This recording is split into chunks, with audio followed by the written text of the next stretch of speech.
following is a UTV 44 sports production.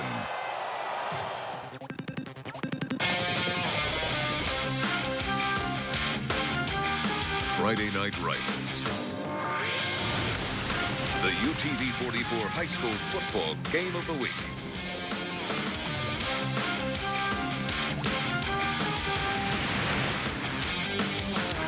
We're in Fairhope this evening, and the cannon has been blasting a lot this year as the Fairhope Pirates, ranked number 2 in 7A, scoring a bunch of points, coming in undefeated, taking on to their rivals just to the north, the Daphne Trojans, who are 3-2, coming off a tough loss right here on UTV 44 last week to the Murphy Panthers. Good evening. I'm Jim Cox. My partners Dan Brennan and Vic Lockett.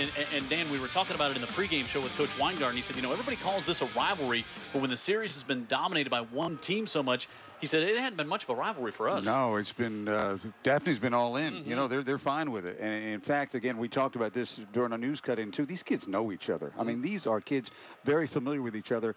And if there's a group out there tonight that is kind of tired of being on the wrong end of this thing, it's a team currently ranked number 2 in 7A. So they're coming from a pretty good perch. 22-3 are the Daphne Trojans against the Fairhope Pirates in this rivalry. Defensively, Daphne's going to have their hands cut out for them tonight. And a young man that well, really could maybe take Vic's job in more ways than one. So talented on the pregame show, but he's going to have a big night tonight. Keel Sanford is a third-year starter. He's a powerful outside linebacker. He can run. He's a Daphne linebacker. No doubt. Know what I mean? He can run. He's got good instincts. He's going to have to play a big. He's got a tall order tonight with everything that Fairhope does offensively. They do a lot of things. Fairhope's got the great quarterback, Gray Jackson, but they run the ball so well, and it's a big, powerful running back who does it. Okay, Lockett. Yeah, no doubt about it. Dave Kirksey, he's a senior, and we're going to have to see what he's about tonight. He hasn't shown us that speed that we're looking, but he definitely has moved. Good-sized kid, closing in on 1,000 yards there. See, he's got 768.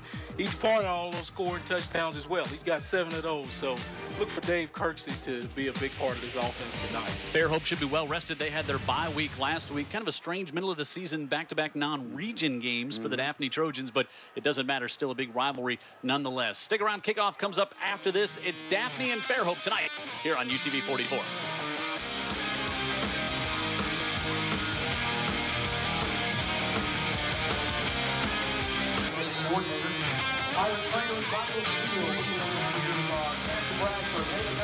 They have never been ranked higher than they are right now. The Fairhope Pirates, number 2 in 7A, the highest in school history. And tonight they're taking on their rivals from Daphne. And before we kick this one off, let's get down to the sidelines and check in with Ashley Pope. Thank you. There will be some emotions tonight with these coaches. Fairhope's defensive coordinator, J.C. Todd, will be approaching his former team tonight for the first time. J.C. Todd, as we all remember, in the critical car accident 2 years ago. And tonight, Coach Vickery said it will be different seeing him on a different set of sidelines, but he is happy for his opportunity. J.C. Todd's done a great job with his Fairhope defense, allowing just 16 points a That game. was my word.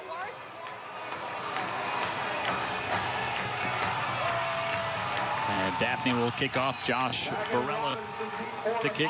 Juwan Robinson is back deep for the Pirates, and they'll pooch it to the far side.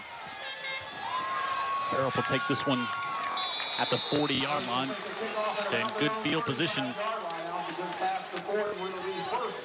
Coach Weingarten, great run here. 22-7. Came here and from Georgia, and coached there for 10 years, was up at Tuscaloosa as well, and was very, very strong at Tuscaloosa. 21-3 up there, and really it's been a delight since he moved down here to deal with Dan. Yeah, he has, and he's, you know, they're delighted with him in town because look at that record and look at the ranking, only behind Hoover in 7A. Well, that's saying something. Great, Gray Jackson will lead this team at quarterback. Has time, wants to go up top on the far sidelines, and it's off the hands. His intended receiver and incomplete. And let's check in with the starting lineup here for the Fairhope Pirates. As we said, coming in number 2 and 5-0 on the year. Ammons Irwin, Shelter Faust, who was our guest in the pregame show, and Merchant back there trying to protect Gray Jackson and get the big holes for Kirksey. They'll also throw it to Blunt a lot. C.J. Pickens, 6 receptions on the year, and we'll see Juwan Robinson line up at wide receiver. Also, we got a flag against Fairhope prior to the snap, so we'll go 1st and 15. And a false start on the Pirates. 1st and 15. Jackson completing 63% of his passes so far this year, 54 out of 86, and he'll look to go up top again. And this one over the middle, and he's got it complete up to the 42-yard line. As that is Cody Gretkowski, his 5th catch on the year. Gretkowski already with 3 touchdowns on his first 4 catches, and the big fella comes up with the reception there. There's Glenn Victory, 30th year as a head coach, 11th here at Daphne, 97-34 with a state championship, 60-8 in region play, 6 region titles, including 3 in a row coming into this year, and now another penalty before this one gets going. Well, immediately looks like Fairhope is trying to change their identity and look like come out in a spread offense and do a lot of passing to get them all set, and then I assume they're setting them up to get a big dose of Kirksey later, huh? Yeah, I mean, they just are multiple. You know, they can... Offsides on the defense. We play first down. Offensively, we've seen them do a little bit of everything under Adam Weingart, and he really, really coaches them up and gives the opponent a lot of things to think about. Sure. Yeah, they always end up at the end of the game. You look at the stats, they've backed out. But this first time I've seen them just come out and chunk it around the field the first 3 plays. They got a kid that can throw it. He's got 18 touchdowns on the year. He's rushed for 8 of them this season. They'll hand it off, and this is Kirksey, and Kirksey up on the right side has a first down for Fairhope and more inside the 20, and he's out of bounds at the 15. Yeah, there he goes. You see right here, got him thinking pass, and then they just turn him loose. Up quickness I was looking for out of him. He's a big man that can make some moves, but right there he got going real quick, Dan. Yeah, he had the blocks up front, too. Osborne, Hughes, Yelding, Gilmore, Ellis having a great year so far. Broadus and Sanford, who was our guest at the pregame show. Bussy, Jabara, Al, Malone. And Richardson rounding out. As now it looked like Kirksey wanted to throw that one, and he's going to be brought down all the way back at the 19-yard line. Well, that's what we know about this Daphne defense. It's hard to get the edge on these guys. They're coached up very well, too. Mario Osborne, 6'3", 250. Yeah, out there giving chase. Yeah, they usually defend those edges really good. You're not going to get them out of place too often, even with the deception and the reverses. Talk about Jackson and his rushing numbers. 992 yards he has thrown for so far this year. 11 touchdowns, just 1 interception. And he'll put it up again, and over the middle he's able to get that one complete. That's Baggett. And Baggett is wrapped up at the 10-yard line. 2 things I saw on that. Vic, you help me out on this and confirm quick release and also a lot of heat on the pass. Yeah, let's look at it right here. Just a quick slant right now. If it's there, he's going to throw it. If it's not, he's just probably going to tuck it and run it or go to his second read. Give him a 3rd and manageable down.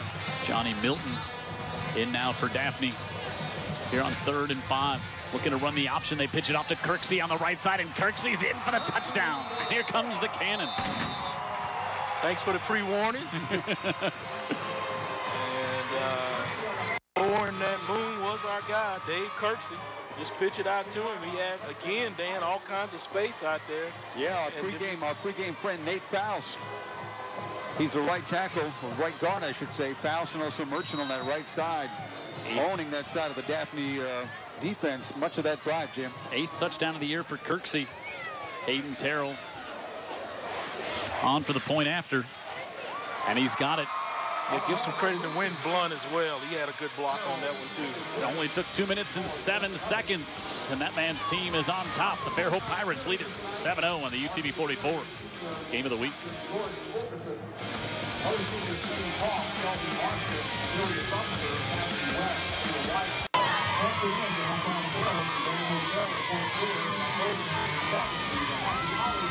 Back here in Fairhope. Impressive early drive by the Pirates. They lead by a score of 7-0. And really, you know, Coach Weingarten talked about it, talking to some of the fans here as you look at that scoring summary. 5 plays, 59 yards, 2 minutes and 7 seconds. And it's a bit of a mental block when they play Daphne. They've got to get over this hurdle and beat their rival from just up Highway 98. Well, that helped, right? I mean, they just take it, even a couple of penalties on themselves, and yet they're able to march it right down the field and get the points and get the lead. Yeah, I agree. That drive there is a confidence drive, and it's just a matter of whether they can maintain it. You know Daphne's going to come back and fight, so it's not anywhere near being over. Just pooches this one out to the middle of the field. They didn't want to kick it to T.J. Reed to the 41-yard line. Michael Cash able to get that one. Let's take a look at the defense. That's the defense. We'll get to the Fairhope defense momentarily. And now we have the Daphne offense here. Burrows, Judy, Cook, White, and Johnson. Riles, wide receiver, along with Mitchell and Purdue, Quinley, and T.J. Reed. We're going to see a lot of T.J. Reed here tonight. And the give goes to Reed, and he'll pick up a couple. Reed having a big season, 950 yards so far. Fairhope's defense, Snyder, Thomaso, Fuquay, Nash, Vinny, Patty, Tanner Williams, and Colin Anderson. And in the secondary, Chris Williams, Desmond Samuels, Charlie Jones, and Daniel Miller. Miller had a great game against McGill. Really played well. Pick up a 3 for T.J. Reed. Quinley gives it off again to Reed, trying to get to the right side, and T.J. Reed will, and he'll have a first down, and he's across the 50 into Fairhope territory. Well, just sort of felt his way around that edge there. Didn't immediately go out there. Just kind of took it levels right there in the second level. Then again, he's going to go to the third level. And they knock him out of bounds after a first down yardage gain. 1st and 10, and he gets to kick the sticks. At the 49, and you see Reed averaging 8.3 yards a carry, 8 touchdowns so far this year. And he'll take it again, move it up to the 45-yard line. And we've got the 2 great running backs, but 2 different styles we're going to see here tonight out of these 2 running backs. Reed not quite as big, kind of a slasher, but he's just a kid that's all about the effort, man. Great quickness. Now you got for a guy that's not that big, he's very effective between the tackles there. Whoa. I mean, yeah, we got a flag on something. Yeah, we should have at least a flag on that one. Discussing it right now, and that may very well be the infraction. Man. A little chippy, but settle down, play football between the whistles. There's enough hitting and tackling and slugging going on between the whistles. Adam Weingart looking for an explanation all the way out at the 50. Yeah, I can tell you this, Purdue almost looked like he threw a punch, and they can't afford to lose him. I mean, he's a big part of the offense. Weingart's urging him to do just that, expel him from the game. Official encouraging Weingart to get back on the sideline there. You know, I mean, early in the game, you've got no idea what Purdue was thinking. I mean, I know you're We have 2 fouls on the play. We have a low block on the defense. We have an unsportsmanlike on the right and an ejection. Wow. There it goes. That's probably the earliest exit I have ever witnessed per game, any game. Yeah, the retaliation. Wow, so you lose Brandolin Purdue, 16 receptions, 2 touchdowns on the year through the air, 165 yards rushing and a touchdown, and one of their really key go-to guys on offense. Can't have that. I mean, you just can't. You got to ask your players to understand that they're important to the team. Penalty will move it up to the 35-yard line.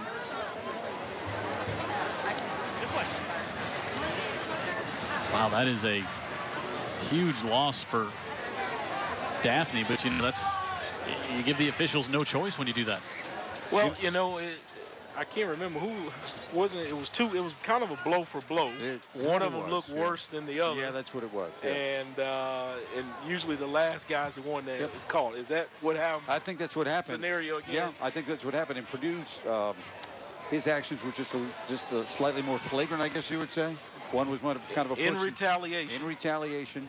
But defending himself. Yeah. Or standing up for himself, I would say. He's still out there on the field.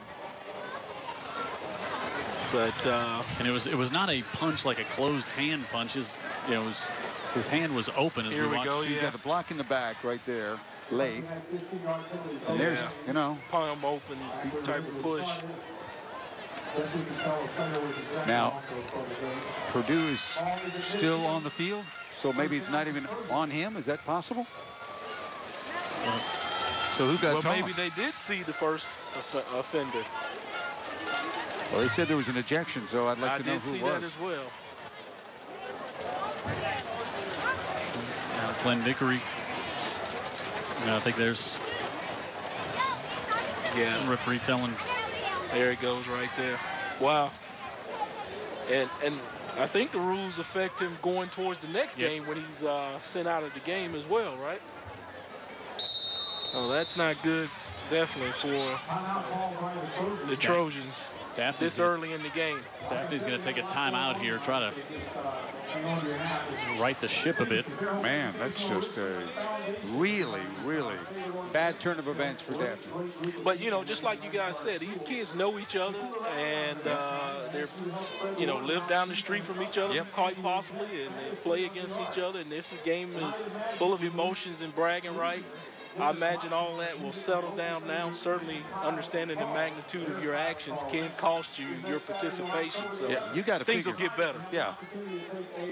Daniel Miller and Purdue have probably been competing against each other for many, many years. And look for these coaches to reiterate that. You can reach out to us all throughout the contest tonight. Email us at heyguys@utv44.com. Send your questions or comments or anything else you'd like to hear from us about tonight's game or any other high school football related matters. Send them to us and we'll do our best to get to them throughout the broadcast tonight here on UTV 44. So they marked off the first penalty up to the 35, and then they marked off the dead ball penalty as well, and we're back at the 50 and 1st and 11 coming up.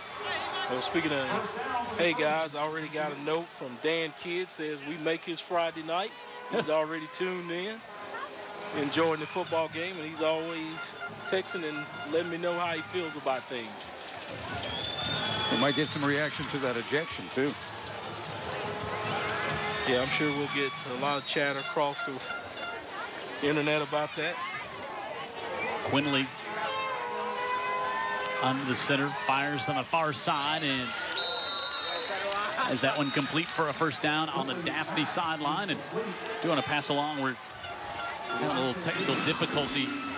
The broadcast here tonight, we got our crew working on that with transmission issues. We'll get those squared away for you as soon as possible. And there's a lot of huge interest in this game. I'm sure there's some folks that don't want to miss a second of the action. Up to the 38, and now TJ Reed, wildcat formation. Reed trying to get to the outside, slips a tackle, and then he's hit back at the 40, and he'll lose 2. On the play is Desmond Sanders in there, along with Vinny Patty. Yeah, there was some penetration that threw it off right there, and then Patty just had an opportunity to clean up the garbage. Loss of 1 second and 11. Saw some of Vinny Patty's people before the game, and they were saying, make sure you get it correct. Yeah, well, they listen intently. To. They listen intently. Quinley looking to pass, trying to go up top into double coverage, and it's incomplete. So he was looking to get it to his wide receiver, Keontae Mitchell. Yeah, it was double coverage, but guess what? Keontae had the step. So that one's a little bit closer to the middle of the field. Threw it over his wrong shoulder. Yeah, exactly. I think the receiver was expecting to be on the inside, and the route was going to be that post, and he sort of threw it to the opposite shoulder, like you said. 3rd and 11. Here for the Daphne Trojans, 3-2 on the year, ranked number 10 in 6A. 2 home losses to Saraland and Murphy. Murphy game was right here on UTV 44 last week. Quinley looking, steps up in the pocket, tries to scramble. And he'll get brought down at the 37-yard line. Yeah, he didn't have anybody open on this one. It was covered by the Fairhope defense, so he did all he could just to make something happen there. 4th down, and we'll see the punt team come out. Get a look at Tanner Williams coming into tonight's game. A couple of sacks on the year. See.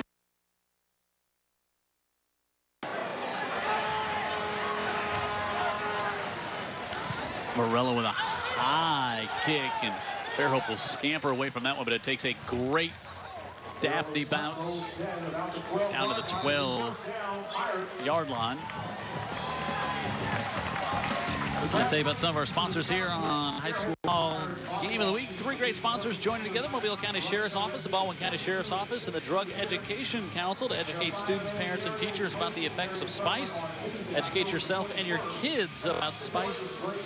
Visit spicekills.com, where they have all the information that you need to know. And so I want to remind you again, we realize we're having some technical issues here tonight, so stick with us. We've got our staff working on those, trying to get them corrected for you. As Vic said, we know this is a big game in the area, especially here on the Eastern Shore. Kirksey breaks a tackle, and he's out of bounds just across the 20-yard line. Big Lockett, they sure have worked that right side with Kirksey, have you noticed? Yeah, you're right.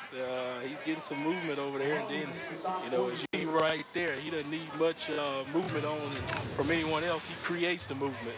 Pickup of 9 for Kirksey as he slipped the tackle there from Sanford. How about, we joked about it in the pregame show, how about that young man on our pregame show? Heel Sanford, I mean, just a delightful young man. Yeah, he was so sharp as he talked about the game, and he talked about what it meant to be a Daphne Trojan. And then you watch him on the football field. He's pretty good out there, too.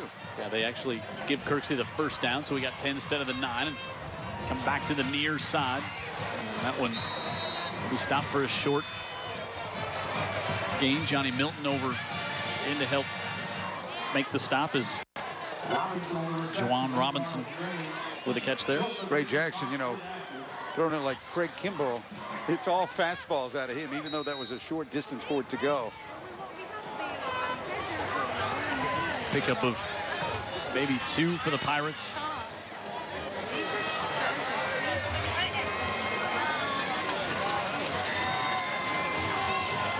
Play clock now down inside 10. Jackson gives it off to Kirksey, who goes all the way back to the 15. And like Vic talked about, tough to get the edge on this Daphne defense. And he's dropped back at the 20 for a loss of 3. Yeah, they're not going to give it up without a fight. And right there, they won the fight. So Osborne again with the stop. Osborne moves so well, 6'3", 250. He's a specimen now, isn't he? Got Jay Hughes down on the play for Daphne, and he quickly gets up. Looks like he's going to be okay. Athletic trainer Brian Metz out there looking after him. His wife Stephanie watching the game tonight on UTV 44. Not just a viewer, my favorite veterinarian. Excellent.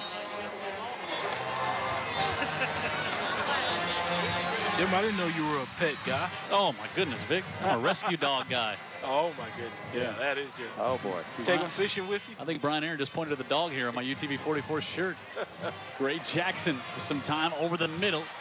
Able to get it off to the safety valve Kirksey, but good job holding on to him there by Luke Broadus. Yeah, that was a great job. And you don't usually see one guy tackle Kirksey like that, especially around his feet. Shake them guys loose, but Broadus held on there for a minimal gain there. That's just another yard out in front. Oh, yeah. Kirksey to take that one a little more in stride. I think he's up the sideline. That was a great play, one-on-one with Broadus right there. And a big stop for the Daphne defense. They needed that. And I can tell you, being an inside line, it's not usually where you want to be one-on-one with those backs like that. Right. With all of that real estate and space. Keontae Mitchell back to receive the kick. And now they're going to fake it. Snap to the man. And to the 30-yard line, they're going to be stopped well short. Wow, deep in your own end. Talking about taking a chance and wanting to pull a rabbit out of your hat early. Coach Weingart isn't afraid to do it at home, huh, Dan? No, he's a different sort of guy, man. Try to make the snap look like it had gone over the punter's head as they snapped it Great to Joshua. Job by the corner, huh? Yeah, Joshua Nash, the linebacker. Jim, they may have seen something on film that showed them that Daphne could be had on that play, but they were ready. So a great stop by Daphne's defense, then a better one by their special teams. Yep. Coach Vickery's been in a few football games. T.J. Reed up the middle, and T.J. Reed to the 25-yard line. And, you know, coaches have talked about what Adam Weingarten brings. He says they're going to be great on offense, going to be great on defense, and then they're going to throw at you special teams-wise. Well, there it was. I don't know if they're going to throw much at us after that one tonight. I'm going to give that a rest, but yeah, both these teams so well coached. Kids believe in the system, and that means a lot, Vic. Right? I mean, no doubt about it. You feel like you've got some answers. You play fast. Well, winning does all of that. You know. Rashad McCullum comes in, and he'll take that handoff to about the 22-yard line. You know, back third down. A week back, Jim, it was one of those games where we walked out and just among the Daphne fans, and it was almost like you could see their faces. We just lost that game. You know, they seem to have control of it most of the game. Offense got bogged down a little bit second half with the Murphy defense. Yep. Next thing you know, Traders come back. Trader Priest made some big plays in the. They drop it. Yeah. Henderson and Keontae Mitchell split out to the top of the screen. Expectations are high at these programs. T.J. Reed back in the shotgun. Send Riles in motion. Reed wants to go up the middle, and Reed is going to be hit by Nash, and he'll be driven back. Fourth down coming up. Well, the defense answered there, even though they got the ball in their own territory. They had a good stand right here and tried to go straight at them with Reed, and they said, nope, we're not going to be out of place, and we're not going to fall victim to the trap. So this would be a 40-yard field goal attempt. 3. Looks like they're going to go for it. Dre Graves will come in. It looks like they'll empty the backfield here. Nope, they'll keep T.J. Reed back in there. Play clock down to 5, down to 3, and Daphne's going to have to take another timeout. They're not going to get this one off. It's the second timeout of the first quarter by the Trojans. It's time to save the date, October 6th at Quail Creek Golf Course. 2:37 to go, 4th and 5. Daphne going to go for it here, it appears. Again, it would be we'll mark it at the 25, so we're looking at about a 43-yard attempt now. Just joining us, Fairhope scored on their opening possession, and defense played well by both sides, and then a fake punt attempt was thwarted by the Daphne special teams. And let's go down to Ashley. It's a big night here for Spina bifida awareness, isn't it, Ashley? That's right. Fairhope is raising money for Spina bifida. We are wearing our yellow bracelets. We have our shirts on tonight, and I'm with Heather Horn. Heather, tell us really fast what we're doing to raise awareness and money, and how can people help out? We have a tent set up here that we're doing raffles that several places from the community has donated towards. We're also taking donations. The yellow vans are to raise awareness. The football team and the high schools, they've come together and they're doing fundraisers to support Fairhope High School as well as Spinal Bifida Association. Great, thanks. And I'm with two little children. There's Abigail and Hayes. And Abigail and Hayes, who are we rooting for tonight?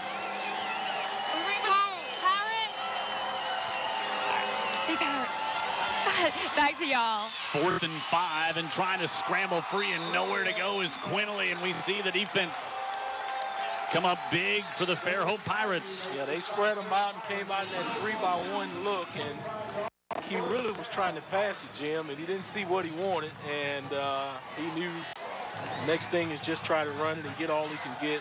They shut the door on there. Patty there to stand by the Pirates. Patty there to wrap him up.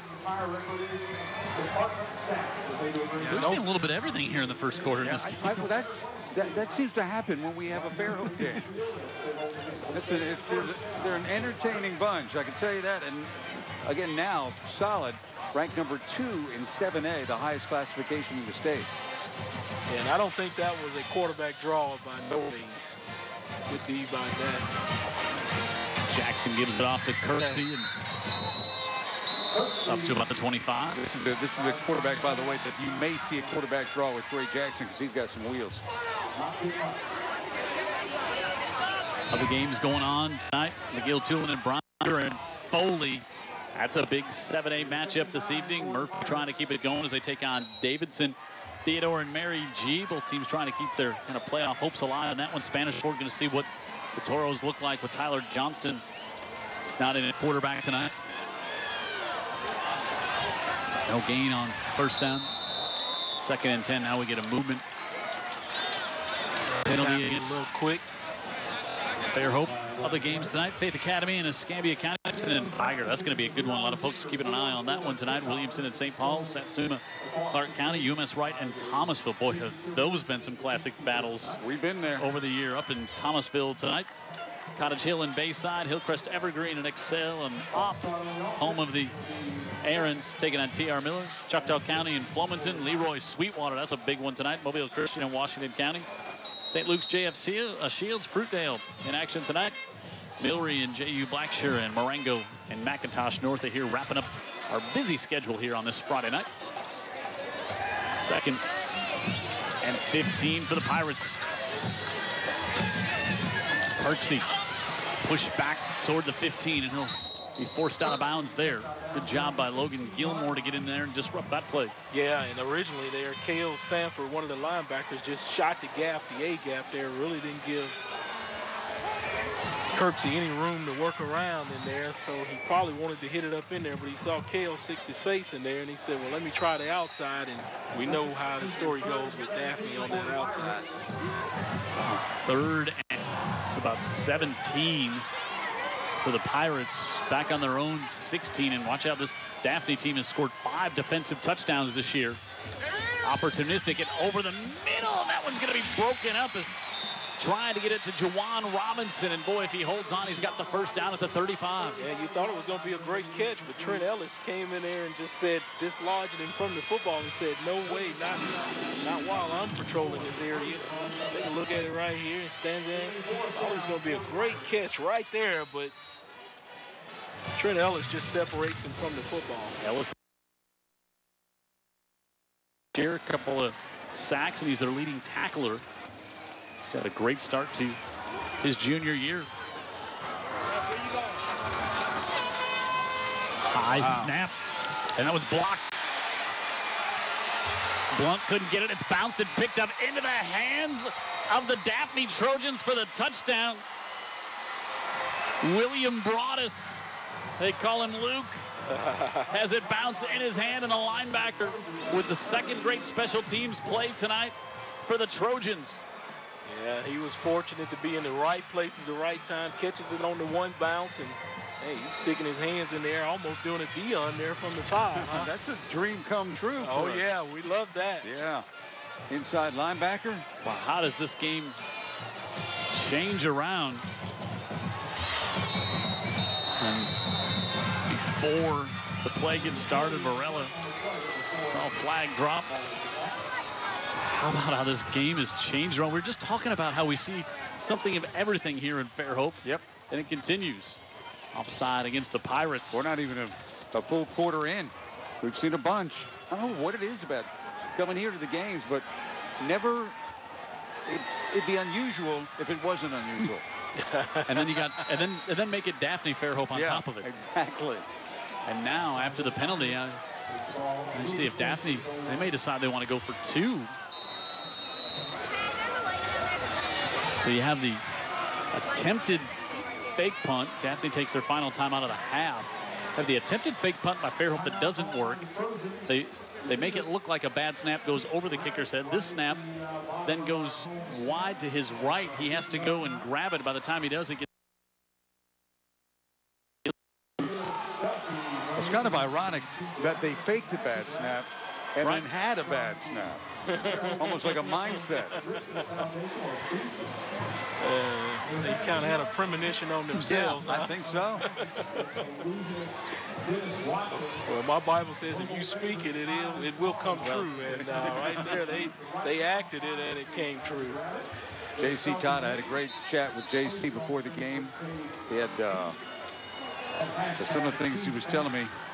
I suppose they were in confidence, but I think he shares his experience with a lot of groups and churches, and a pretty amazing young guy. Well, just to see him is inspirational to me personally. It should be to anyone else, just knowing what road he's traveled and came down and where he is now. So Daphne will go for 2 after they mark it half the distance. Right to T.J. Reed, and T.J. Reed is in for the 2-point conversion. And what a turn of events we have had here. Daphne has the lead 8-7. We'll see later if that 1 point means anything. We'll take a timeout late in the first quarter. It's a typical Daphne Fairhope game here on UTV 44.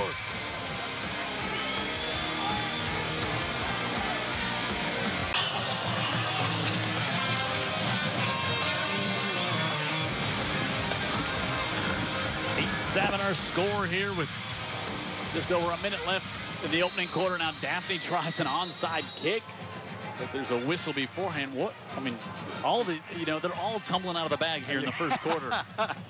What is in the water tonight? No tricks left. I was about to say, they did all their tricks, and so now nothing should surprise any teams. Yeah.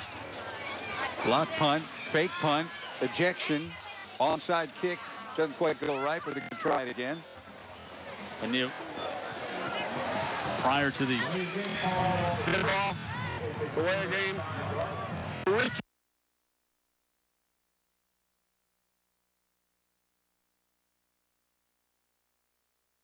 Yeah. To get the onside kick. Yeah, I got clarification from a referee friend of mine. Says you got to get the okay signal from the ref before you kick. And I think they know that when it's a regular kickoff, and yeah. Somehow they're not thinking of that. They're concentrating on the unusual task. Lorella will push this one toward the far sideline, and it stays inbounds. And 25. Fairhope just has to fall on it. That's wise decision. That's exactly what you want. The result you want as like a Nicholson wedge. Off. Yeah, I mean, yeah, you want some confusion on the backside. You want it to kind of land almost between the outfielders, if you will. And that's exactly what happened. And now Fairhope's going to have not the best field position. I look for this guy to get more involved running the football, guys. Gray Jackson's got good speed. He's been very, very diligent in the weight room. He's got great measurables and a heart that's hard to measure. Let's see if we don't see more of Gray Jackson running the football in some fashion. From the 25. Kirksey pushes the pile ahead for maybe one.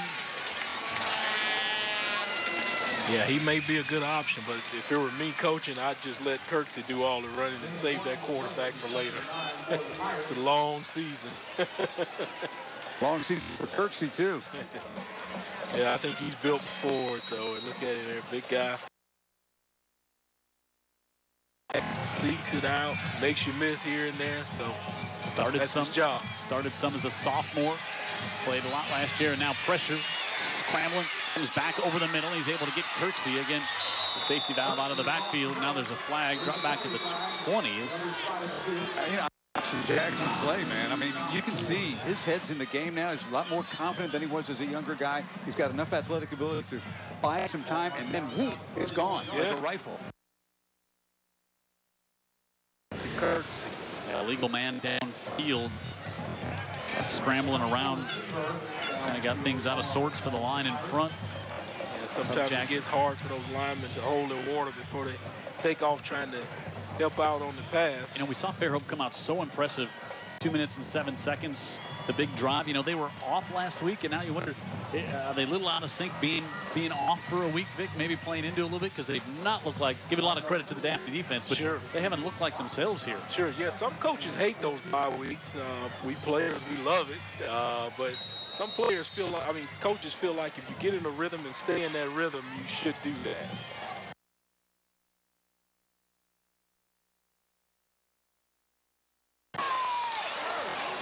And he'll get across the 25 to about the 27-yard line. You know, what's interesting about that, Jim, is that when we talked to Weingarten about what did you do with your free time, you asked him if he flew to Cabo. He said no, and he stared at you, and I thought that was going to be a problem. See Jackson using some ability right here. But anyhow, he said fundamentals. Worked on the fundamentals. Yeah, that's usually what they do. You know what that means? A lot of tackling and one-on-one stuff. No, we players don't want any more of that. We are through the first quarter. Daphne with the lead on the road. 8-7. They lead the number 2 ranked Fairhope Pirates.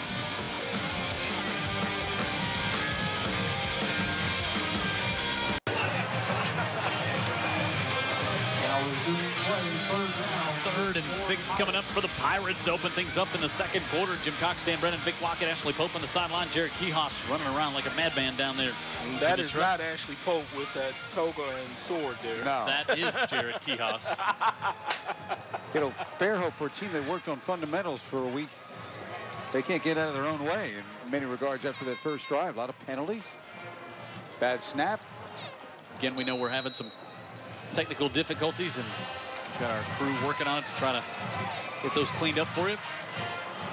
3rd and 6 with the Gray Jackson and the Pirates. Jackson floats this one over the middle, incomplete. Look to go to Winton Blunt. Yeah, Daphne did a corner blitz, but the left tackle, I tell you, did a great job of recognizing and picking it up on the edge to give him time to get that ball down the field. Jackson always hops when he throws it here. And he's expecting a little contact, I think. He knew his time clock in his head was running out, so. Blunt will go back to the 15. To punt. Keontae Mitchell back deep. Daphne crowds the line of scrimmage. Good snap this time, and a whistle and a flag over on the Daphne side.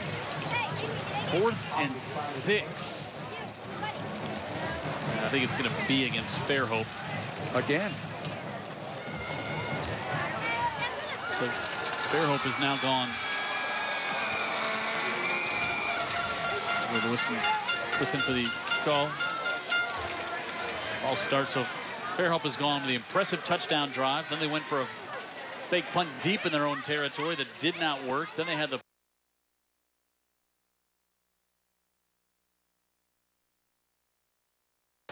Wouldn't you say they've adjusted? Absolutely. Nash is the up man, goes on a hard count. Low snap again. Blunt got off a very good kick for that low snap, and it took a very nice Fairhope bounce to the 29.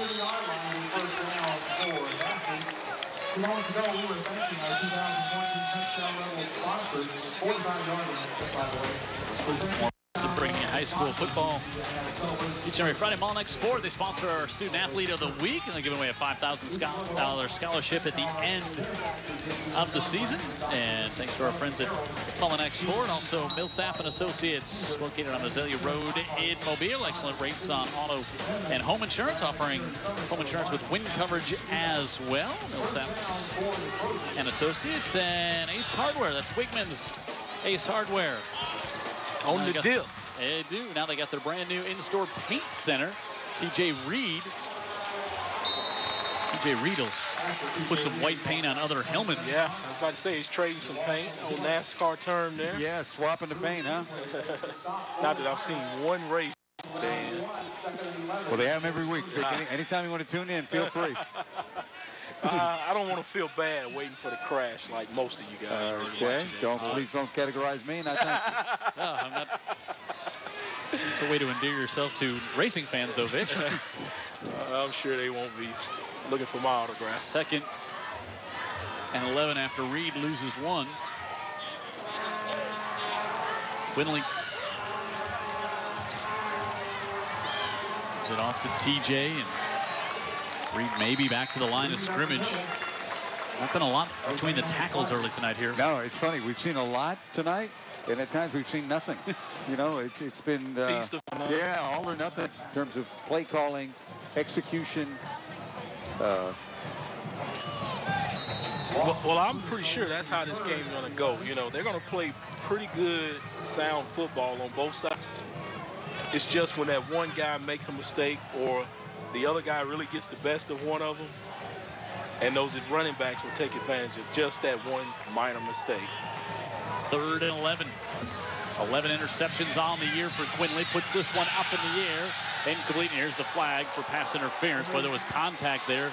Fairhope wanted it just to be incidental contact, but that's in front of the Daphne bench, and you know, he was all over the officials' ears on that call. Yeah, one of the corners over there took advantage of Keontae Mitchell, afraid he was about to get beat there, and rather than give up the 6, he said, I'll give up the yardage. Watch on the far side. But I think the pass was going to go errant if he hadn't have done anything, but they're coached up that way. Feet just got tangled up? Yeah, just looked like there was no... Yeah. I thought I saw an arm go out there and grab his shoulder. Well, wow, if Vic Lockett is saying that it was a penalty against a defensive player, you know it must have been egregious. Rarely I say that, but sometimes your defense does win, even if it's illegal. Evidently, that's what that was. 1st and 10. Put T.J. Reed in the slot up to the top of the screen. We'll give it off. McCullum to the 45, and not much more. McCullum on the carry to the 46 line, right at the middle. It's going to bring up a 2nd down. Minimal gain on that one.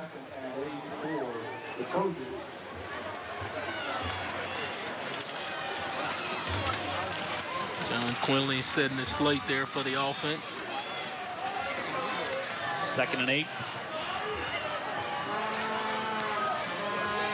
Give it off to T.J. Reed, waiting for a blocker to come in front of him, and he does not get one, and he'll be pushed back to the 40, but he's still on his feet. Reverses field all the way back to the 30. Now does pick up a block, and T.J. Reed back to the line of scrimmage, and T.J. Reed is going to be close to the 1st down. Yeah, I think when we described him before the game, a lot of it had to do with his grit and his attitude, and he showed it right there.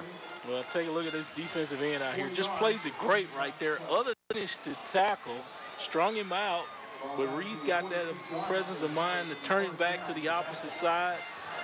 And he actually picked up the 1st down. Amazing. The sticks. Yeah. Daniel Miller had a hold of him there. Yeah, Miller, we know he's a good player, too. So great job by Reed. We talked about that in the game with Murphy last week. T.J. Reed at 5'9", 172, but just how strong he is. And we saw him shedding tacklers last week. You can't arm tackle him. So it's all the way up out of the 46-yard line. McCullum with a handoff, and he'll pick up 1 on 1st down. You know, I referred to him a lot and said he reminded me a lot of McPherson over at St. Paul's. About the same stature, you know, between 165 and 172, but hard to measure the heart. Correct. And also these guys are at that weight. They are strong, and they're strong from the waist down. And from the inside out, you're talking about that heart. Yep. 2nd and 9 here for the Trojans. They lead 8-7. They've won 22 of the 25 all-time matchups between these two teams. McCullum on the left side, and he'll get 1. And Joshua Nash over to make the stop for the Pirates. Well, just point him out because they've all played pretty well defensively. It was a return block punt for the only Daphne score, but Nash has certainly been flashing up there a bunch. 3rd and 8 coming up here for the Daphne Trojans. Daphne 3-2 on the season. Austin Riles up to the top of the screen. 2 receivers split to the right. Quinley steps up in the pocket. Now he's going to be hit and wrapped up in the 50 and dropped there. It just sort of ran out of time there. He was trying to let the route develop and let somebody come peel open, but just ran out of time. 3rd sack of the season for Snyder, but, you know, better to take the sack pick there. You know, you just kind of ran out of room instead of try to force something. As much as you hate to take a sack. Yeah, exactly. Yeah, Jim, the other thing, though, too, is that if they ever have a situation here between now and the end of the half where they're really completely out of sorts offensively, they're out of timeouts. Yep, you're they right. used them all in the first period. In the first so quarter. that time clock was going down. They had no choice but to snap it. Orella with a high kick, fair catch called for, and then dropped. Ball is loose inside the 20. Let's wait for the official signal. Yeah, is he going to give him a chance that say he didn't give him a fair opportunity to catch Well, it? there was no flag dropped. Oh, There's no beanbag either, and he's standing right there Yeah, over the beanbag's there. I didn't see it, okay. Now there is a flag. And you have to give him a chance to make a fair, complete catch on it. See there. He gave him a little space, not much. The Trojans came away with it. Tyrick Richardson came up with the fumble, but we'll listen and get the official call here.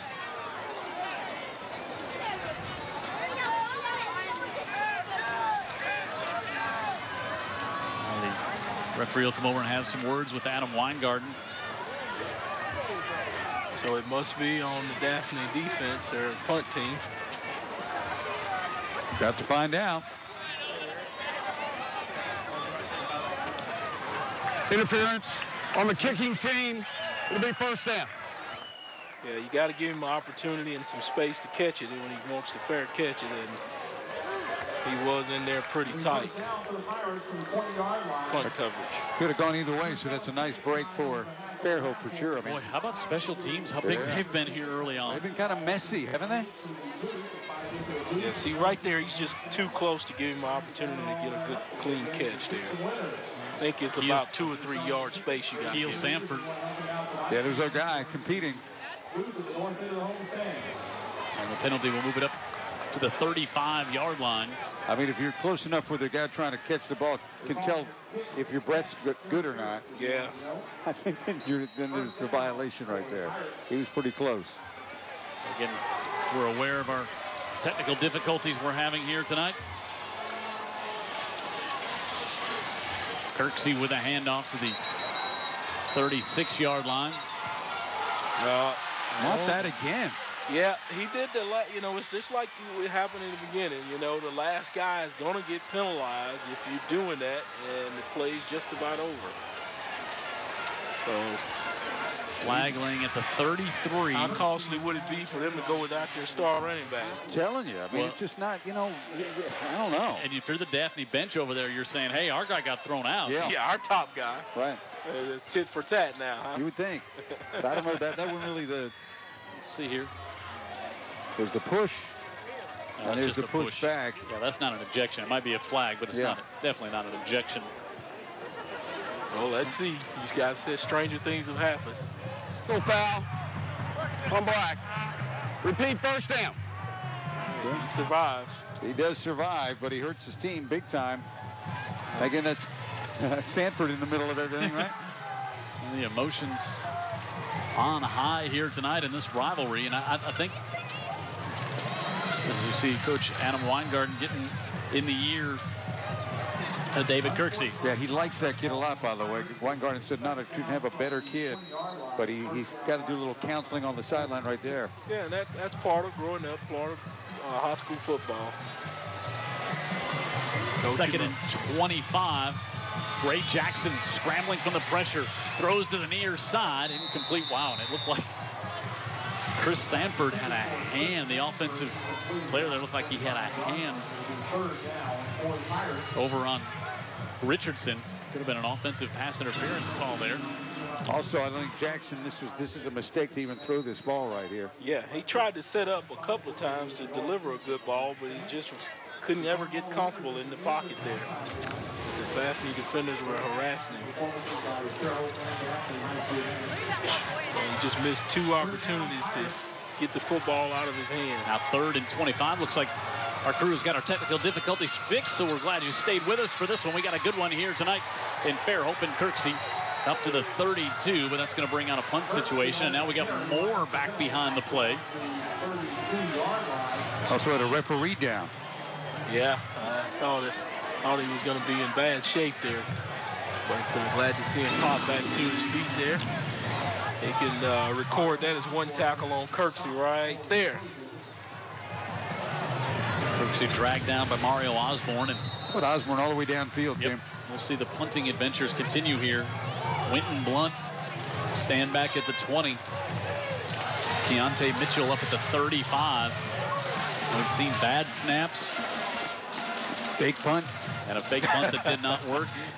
And now on 4th and 14. Well, I thought you were calling for it right now, Dan. This one a good snap, but Daphne with some pressure and not a good kick at all. That one goes out of bounds right at midfield. So just an 18-yard punt. Special teams not shining here for Fairhope early. And this one, you know, since the first drive, the offense certainly hasn't been shining either.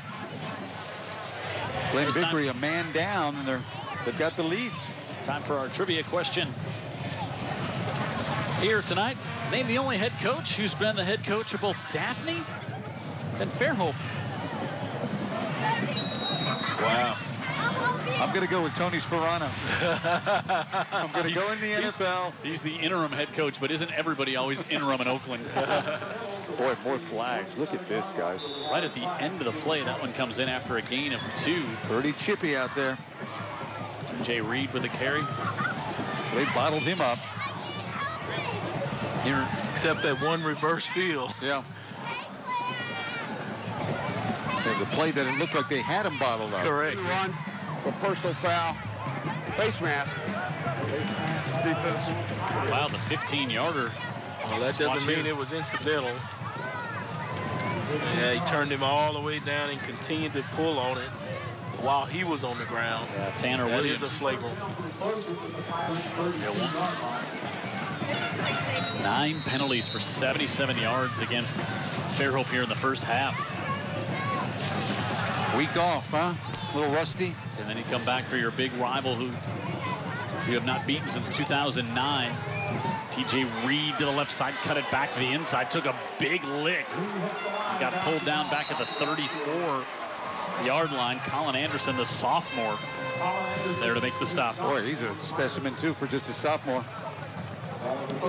Right there, gets rid of the blocker and just comes in there and says, sit down right here. Reed went as quickly backwards as he did forward.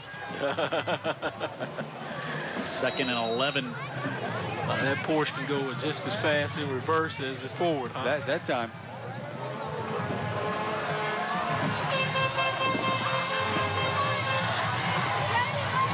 Second and 11.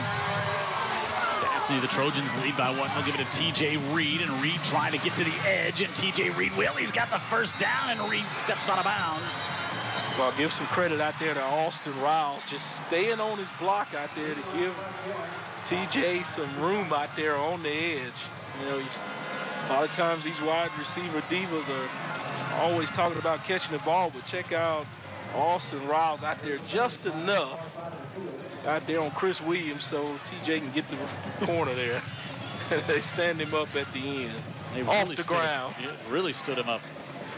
Look like they were about to throw a guy in a pool at a bachelor's party.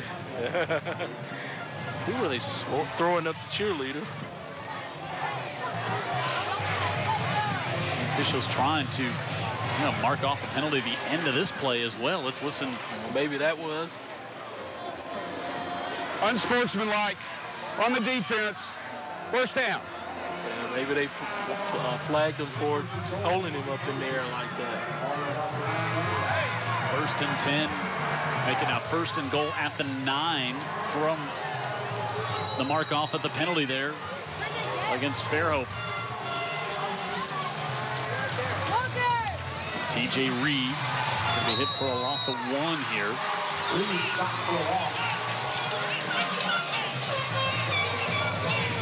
That'll be 2nd and goal from the 10 from the Trojans. 8.99 there, wrestling down. It's Darnell Harris.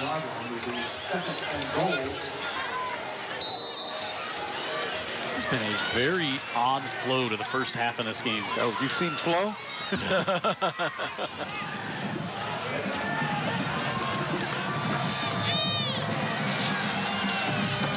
TJ Reed Jones comes in motion. They fake it to him, and Reed goes right up the middle, and he squirts through a hole inside the 5. And 3rd and goal coming up here for the Trojans. Somebody got him to the ground when it looked like he was going to get in, right? Yeah, he was about to spurt through there. You thought he was going to go on through. But they're right there at the end. That's good defense. That's just Tanner to keep Williams. playing. Yeah, Tanner Williams got him down around those skinny ankles. Both these teams have got, they've both got guys on the back end that really can save the day. 3rd and goal from the 5 right back to TJ Reed out of the shotgun. Reed up the middle again with a stutter step, and Reed to the 1. Almost there, just using his power again right there, Dan. Yep. I mean, he got some quickness, and like you talked about, he's got some power with him there. Right there, he almost gets through there. That big 99 again, wrapping him up. Yep. Yeah. 4th and goal from the 1, and Dan, to your point, with those 3 timeouts you took in the first quarter, you can't take one here to talk about it. Yeah, you know this is the biggest play of the first half, and you're just going to have to line up and go for it. Or to make sure you get your personnel grouping in there, but instead it's going to be Fairhope. They want to take their timeout. Well, they say Daphne took it, but... Timeout call by the Trojans. Wait a minute now. Yeah, it's supposed to be. I think they're down to 1. Or you said they burned out all 3.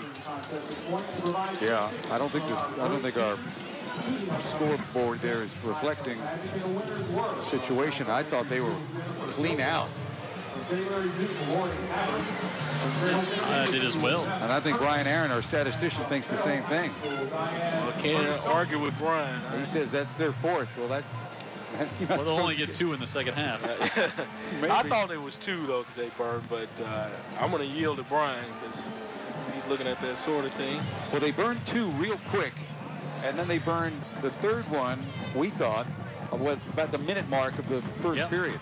Because we thought it was so odd that you just don't see that very often. We remarked that they were already out. So evidently someone on the line. Well, we know who has the last say, the Zebras, and that's the one that counts. That's it. That's it.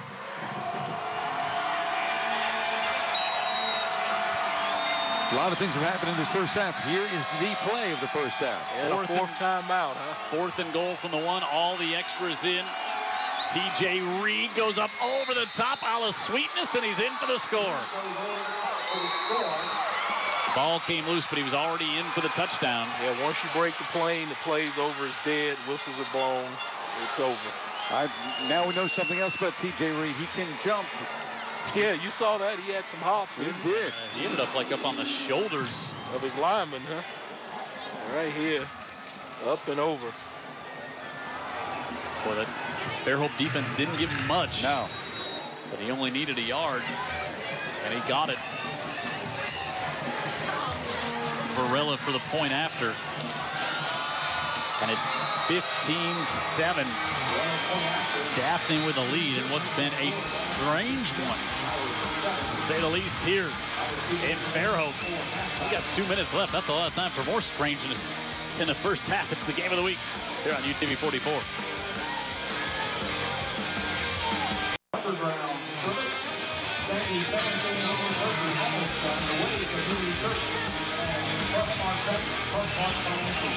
Jim Cox, Dan Brennan, Vic Lockett, Ashley Pope on the sideline, Jared Kihas in the truck, Brian Aaron, our statistician, still befuddled by the timeout accounting here in Fairhope. But what's not befuddling right now is this Daphne defense, the way they played after the first 2 minutes and 7 seconds of this first half. They're befuddling to Fairhope, aren't they? Morella to kick. Has anyone kicked one long yet? I don't think so. No. Now we'll see that. And Kirksey will watch that one go into the end zone. And let's go down to Ashley for our Educator Spotlight. Ashley. I am with Morgan Cannon, a student at Daphne High School. One thing that Daphne likes to pride themselves on is their community involvement, their involvement in a lot of things. I know in about 2 minutes you're supposed to be on the field marching. Tell me, what do y'all do to drive the kids? Daphne has really been focused on student involvement this year. It's one initiative amongst many that Daphne's been focused on because it's adding to the caliber driver of students at our school. And student involvement is vital to high school success. And student involvement is one of those things when students become engaged, they feel that they're a part of something. And when they have this sense of belonging, it translates to a sense of pride in their institution, pride in their community, and pride in academics. So we can see a correlation between academic success and high school involvement. And so to address this, Daphne High School has certainly recognized how essential it is to serve in the community and to be involved in your school. And they are going to host a school-wide community drive, club drive, to ensure that every student has the opportunity to get involved and that their needs are met. We're actually working on a lot of new clubs this year, and they're really focused on allowing student voice to be a big part of forming clubs and ensuring that everybody's interest is met. I was going to mention that one club that you have actually started was the Red Cross Club. Yes, I started the Red Cross Club this past spring, and we are super excited. The club's explicitly designed for students who have busy schedules and maintain other activities at the same time, and we want to be accommodating to those students and allow them the opportunity to be a part of what a great global organization Red Cross is. And we're focused on, we've got 3 committees, and we have the local, regional, and global committee, and we're getting students involved to meet the demonstrated needs in not only the local area, the national area, and the global area as well. Well, Morgan, you're very well-rounded. I'm going to let you go get changed for halftime. Thank you so much. Thank you. Yeah, I agree. Morgan's very well spoken. She's got a future in TV, huh? Well, Ashley had a question, and then she had the answer. Absolutely. And then some. Yeah. Hey, thanks to our friends at Faulkner State for sponsoring our Educator Spotlight, and Morgan doing a great job. I mean, we forget 17-year-old, probably a 17, 18-year-old girl there. Yes. Just, I mean, the great presence that she has. And, wow, great job by her on our Educator Spotlight. And how about a great job by that Daphne defense? A 3 and out here with 1:21 to go. And Winton Lunt back for the punt. Yeah, Good I bet snap. they wish they had those timeouts. Oh, a terrible punt. Wow. This one does bounce ahead, but Daphne is going to have it at the 46 with 1:09 to go here in the first half. And imagine if they had some of those timeouts. Right. Have plenty to work with and some time to do it. Well, they've already used their allotted 4. We thought so anyway. They also are out of challenges. We'll have the kid with Glenn Bickery next time we see him and see if his accounting goes the same as ours. And if they caught a break or if actually they only used 3 in the first half. The point is they have played really good football, especially defensively, since that first drive of the game where Fairhope took it about, in about 2 minutes and 17 seconds. Quinley has only thrown it 3 times here in the first half. He's 1 of 3. And they'll give it off McCullum. And that's going to be stopped, and that's going to eat a bunch of time as well.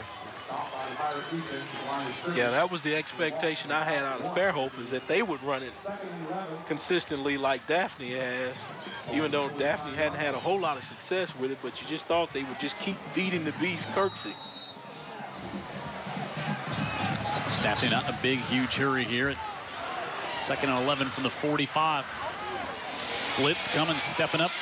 Quinley rolls to his right now. He's going to pull it down, tries to make a move back toward midfield and takes a big hit at the 47-yard line as Charlie Jones came up and laid the big lick on him. Yeah, good pocket presence by him right there just to avoid the rush. See no one's open, then hey, I'm just going to get all I can get, but let me get out of the way of number 3 here. I thought he was going to run out of bounds. Right, he tried to duck under that hit by Jones. Let's see if they even snap it again here. Sorry, Charlie there. 10 seconds left. They will take it. Quinley sets up. Fairhope only rushes 3, and he fires over the middle, and that's incomplete, and that will bring the first half to a close. 15-7, Daphne with the lead over Fairhope here in Fairhope. Again, this series has been dominated by Daphne on 22 of 25, and the way it's going now doesn't look like it's going to change. Mick Lockett with the early halftime prediction here. I said looks. Key word in there, looks. We've still got a whole half to play, and I'm sure those coaches are going in and going to have something done here. All right, let's go down to Ashley. She's with Coach. So they're going to have some good conversations and get these teams ready to go. Now she's with Coach Vickery. Coach Vickery, what can you tell me about the first 2 quarters? There's been a lot of penalties, a lot of lopsided. What can you tell me? Well, I thought it was well played. The penalties all on the head coach. I don't coach them better. We make penalties. I was really proud of our team. We gave up an early score, and we dug in, played a lot better on defense. Our offense gave us some life. And, you know, I'm proud of our kids for giving up the quick touchdown and coming back and playing hard. And we were in this situation last week, and we got to come back and do better in the second half than we did last week. But right now, our kids are playing really hard, and we're proud of them. Thank you so much, Thank Coach. you. Thank you. All right, thanks, Ashley. And Coach Vickery, his team mentioned last week, they lost a heartbreaker by a score of 18-17, and a big reason for that was the great play by this young man, Trey DePriest, Player of the Week for the Murphy Panthers. Yeah, Trey showed a lot of poise here in this game, especially in the second half, having confidence in his other team, DePriest Turner, and making some plays at the end where it counted.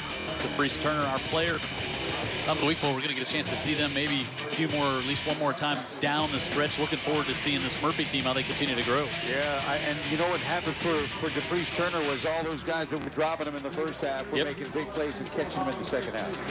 Advanced Collision, they sponsor our Player of the Game. At the end of tonight's game, we'll have a chance to vote on a Player of the Game and go to local15tv.com to do so. When we come back, we'll hear from our bands at the half. Daphne leading the war on the shore by a score of 15-7 here on UTV 44.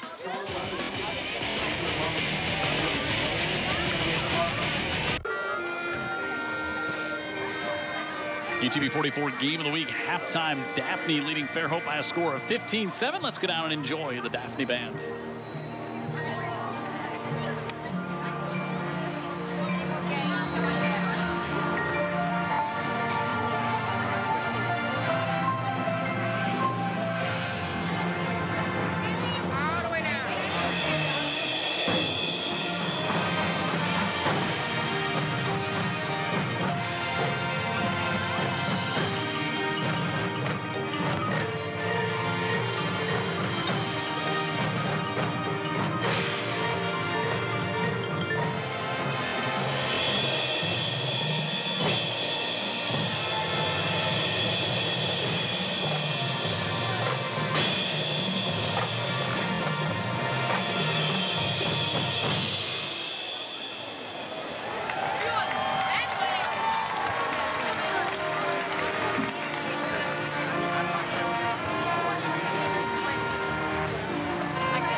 space, the final frontier.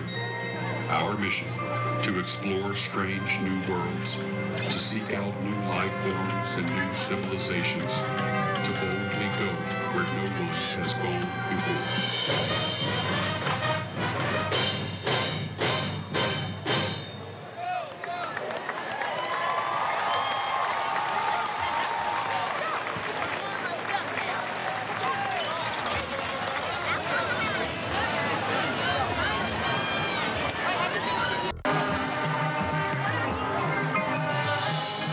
At the half here in Fairhope, it's 15-7. Daphne on top of the home team, the Pirates. But let's go down and enjoy the Buccaneer Band.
think maybe the home team's crowd a little surprised at our score here at the half. Daphne with the lead 15-7 over the number 2 ranked Fairhope Pirates in 7A. And really, Daphne came out kind of on their heels to start this one. Fairhope with a great drive the first 2 minutes and 7 seconds. But after that, I mean, Daphne has really kind of controlled this first half. Yeah, but if they, they know the history of this thing, so they're not exactly as surprised as you may think, right. Despite the rankings right now. But, yeah, I think Adam Weingarten had plenty of things to address at halftime.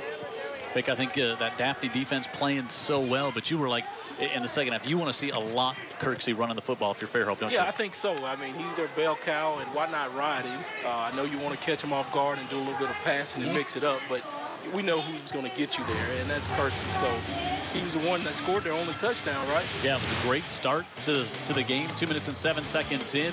59 yards on the drive. Kirksey with a touchdown there. Yeah, they almost made it look easy. And then a block punt resulted in a touchdown for Daphne. Then TJ Reed on 4th and goal goes in there, and that put them up by a score of 15-7. And that's where we're at here at the half. Not much offense in that first half for either team at all.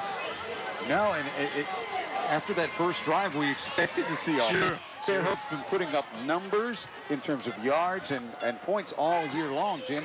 So we thought that was a kind of a precursor when we saw that first drive. Yeah, I should also mention Daphne without Brandon Purdue, and he was ejected on the first series that they had the football, and he's their go-to receiver, so they lost him. And then we also saw Alex Baggett, wide receiver for Fairhope. He got injured, and we did not see him come back in that first half. All right, let's go down to Ashley and check in on the sideline.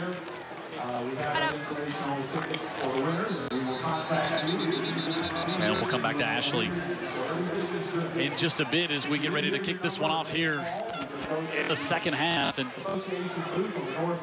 this is a very odd first half of football we saw there. Usually you see a lot of things, you're like, wow, but sometimes you see a lot of things that it was just kind of made you scratch your head at times. Well, this guy's been around the block. Yes. So for him, he's seen it all, and nothing's going to shake him. And give him credit, too, you guys were talking about. He settled his defense down, and look at the score, and they're playing good defense, and they're up a touchdown. Yep. Good special teams play got him that first score. Daphne will get the ball to start the second half. Hayden Terrell will kick off for the Fairhope Pirates. TJ Reed back at the 5. They have shied away from kicking it in his direction, but this time they will. Reed picks it up at the 10. TJ Reed with some speed up the middle of the field, trying to get to the outside, and he's brought down at the 31-yard line. As wrapping him up from behind was Winton Blunt.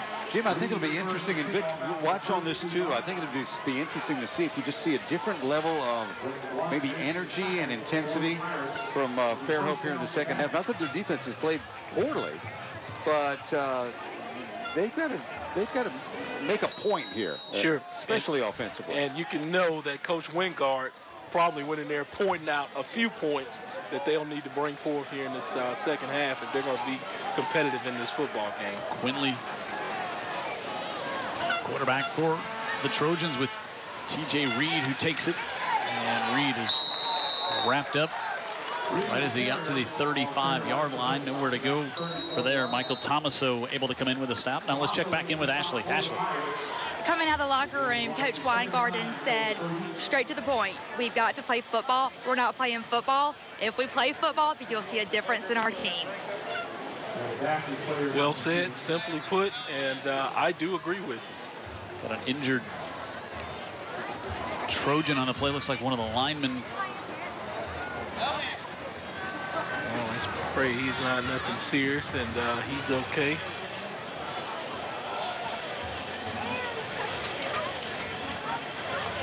You see the respect being shown by the Fairhope team. These really, literally are teams full of players who have competed against each other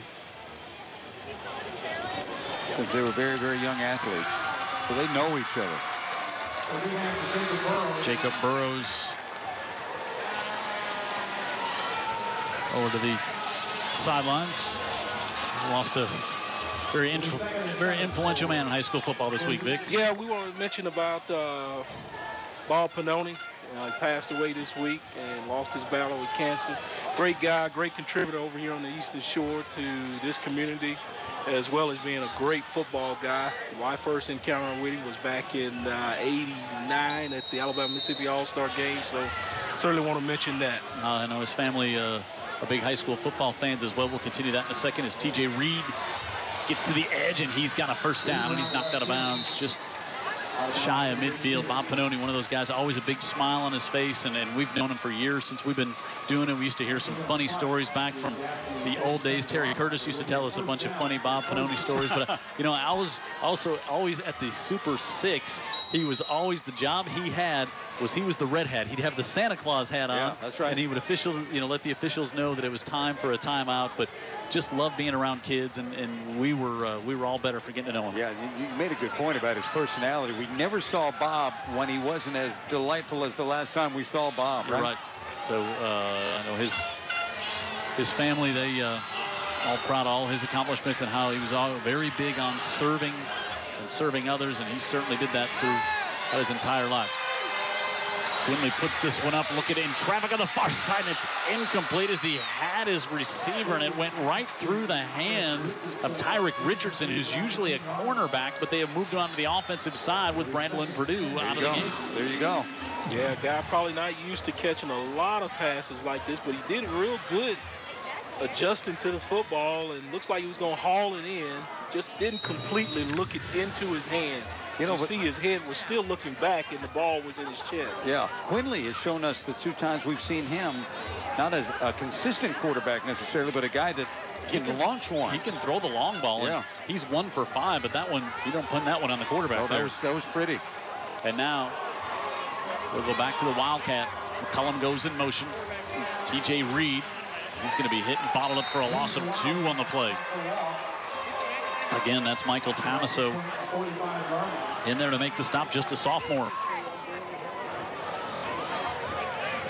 3rd and 12 coming up. Yeah, I tell you what, TJ, he has had his share of touches, and they're yet to come as well, I imagine. He stays healthy through this game, and we're hoping so. And he is fun to watch. Just underway in the second half. Daphne and Fairhope, the war on the shore here on UTV 44. Quinley steps up in the pocket, looking, goes on the far side, and it's incomplete. Good coverage downfield. Yeah, he just didn't have anything open there and just tried to throw up a prayer there, maybe hoping his receiver could make a play for him. He had a nice pocket to throw from. Sure. Charlie Jones. Coverage was just there. So this will bring Lorella on to punt. They will send Gratkowski back deep along with Jawan Robinson. And they came after it. Gratkowski takes it at the 12. And he's up to the 20.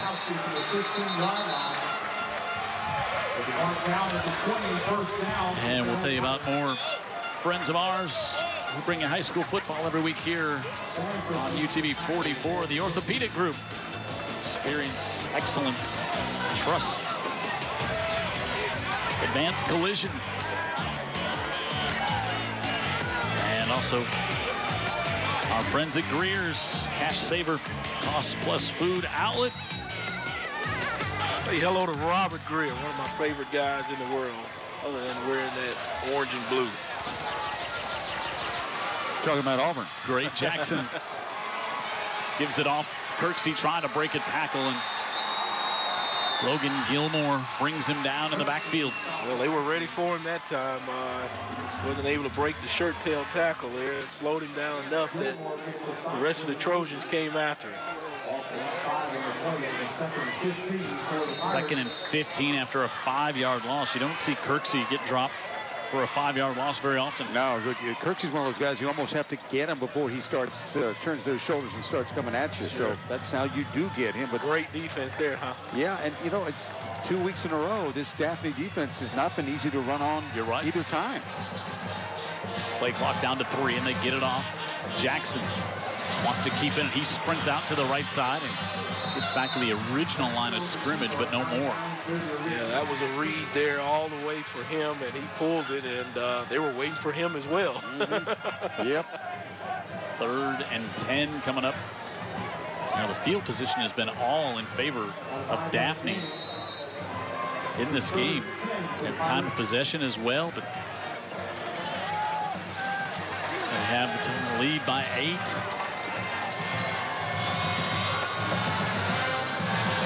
Jackson looks, trying to come out of the backfield. Kirksey was well covered. That was Broadus who has the touchdown in this one off the block punt. Yeah. Jackson a little hobbled a little bit there. Yes, he is. Yeah, I think this was play design all the way to go to Kirksey. Look downfield and then try to lose. He had some space on the defender there. Just was not a good pass at all. There's a reason it wasn't a good pass, because of the pressure coming right into Jackson's face, too. That will cause an errant pass. So from about the same field position, the quick 3 and out at the end of the first half for this Fairhope offense. And now they do the same thing to start the second half. And Daphne should get great field position.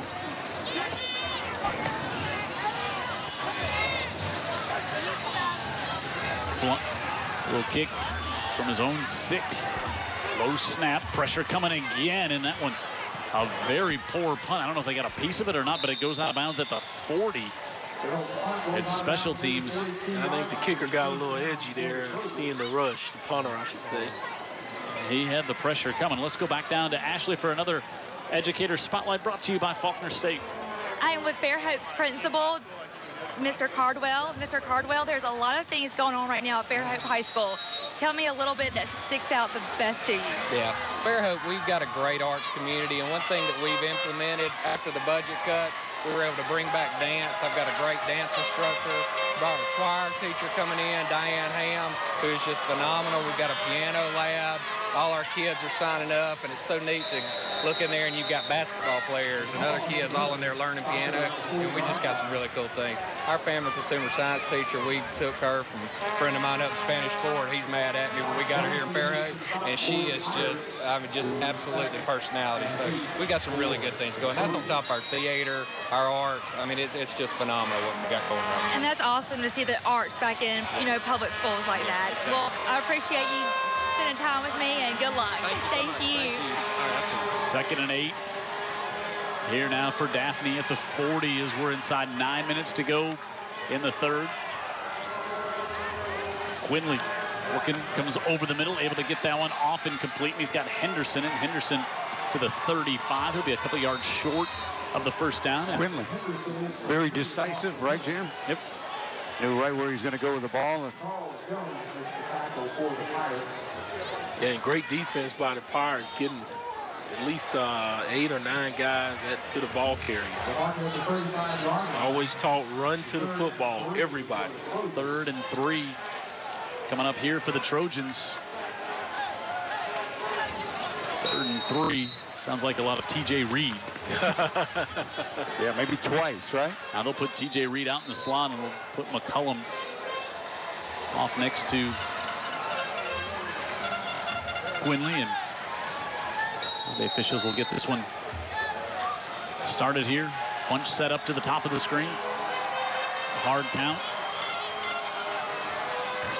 Looks like they're going to get the play from the coach on the sideline. He sees something he likes and make an audible. How about a screen?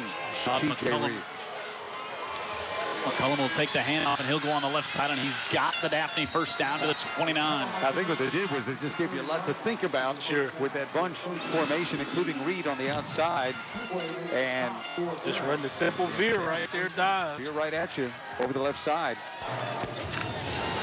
Drew Fuqua makes the stop.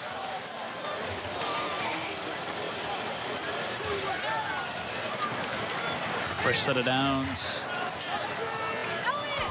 Here for Daphne, they lead it by 8. The give to T.J. Reed, a little sidestep in the backfield, and T.J. Reed up to the 26-yard line, picks up 4. It's one of those little guys that knows how to negotiate between the tackles there, and just some good yardage there. Grinding it out here tonight, 20 carries for 83 yards. Has not broken a big one. No. Kind of saw it last week, and then had a couple of big ones that he did break, and ended up over 200 yards for the game. Stay tuned, my friend. Yet to come. Stay tuned. And that's what Coach Vickery's depending on. He's going to stay with him because he knows he's capable anytime, anywhere on the field. Quinley rolls out on the right, fires, and incomplete. That'll bring up 3rd and 6 as he was trying to go off to Keontae Mitchell. Yeah, he kind of just rolls out. They try to get him outside of the pocket so he can have some time, but this was a miss right there. Yeah, good. That one's not on Quinley, though. No, that's not. That's actually a good throw, and you know, the receiver didn't make it easy for himself. Yeah, he just missed the football. Yeah. 3rd and 6. Quinley, just a junior quarterback, 6'2", 160. He's got the tall frame. He's going to get a little bigger, I would guess, this year and next year. But they'll put him at wide receiver. And T.J. Reed. And now on 3rd and 6, we're over-aggressive on the defense by Fairhope, and it's going to turn it into a 3rd and 1. Dead ball, offsides on the defense. Yeah, I thought he had an opportunity to get back before the snap, and then I didn't see any offensive guy move, so anyway, I don't have a vote. Daniel Miller was in too soon on that one, and 3rd and 1. I do try to lobby for the defense, though. Oh, we've never noticed that. Yeah, this just I've seen less lobbyists on House of Cards. This changes everything here because you can actually go for it twice if you wish. T.J. Reed, they won't have to go twice. He's got the first down at the 15. They brought in Keel Sanford from the defensive side there to provide a little more blocking beef. He'll do that. Well, you know, Reed's a D-to-D gap runner. I mean, he could go in gap A, he can go in gap B, he can go in gap C. He can go to D, and we've seen him come back around and go to the opposite D. We have tonight. We saw him go almost all the way back to Daphne on one carry tonight. I think the State Patrol flagged him down in Robertsdale. From the 15 and a first down for the Trojans. Reed again. Tripped up, and he'll get to the 15 and no more. And the other thing, what's going on here, obviously, guys, is, you know, they're behind by 8 points, and they don't have the football. Yeah, exactly. I was thinking just the same thing. I mean, this drive here is taking up a considerable amount of time, and if you can keep the other offense on the bench, you're winning. Yeah, you are. And if you're winning, when especially you're winning. Yeah. So how about winning? A win-win, and T.J. Reed is just a great guy to have in your backfield when you're nursing a lead. Reed will take it again. Stutters to the middle, breaks a tackle at the 10, and he's into the end zone for a touchdown. Right on cue, as Dan just pointed out. Yeah, and Vic Fu talking about he's going to bust one. It wasn't long, but it ended up in the end zone. That's right. That's long enough. Long enough. 10-yard touchdown, make it a 15-yard touchdown run. Stretch it out to a 14-point lead right here, and they're going to kick this extra point, try to take it to a 15-point lead. Barella on for the PAT. Now 10 rushing touchdowns on the year for T.J. Reed, and it's 22-7 Daphne. They've also won 22 of the 25 times these two teams have matched up. T.J. Reed was a big night here tonight on UTV 44.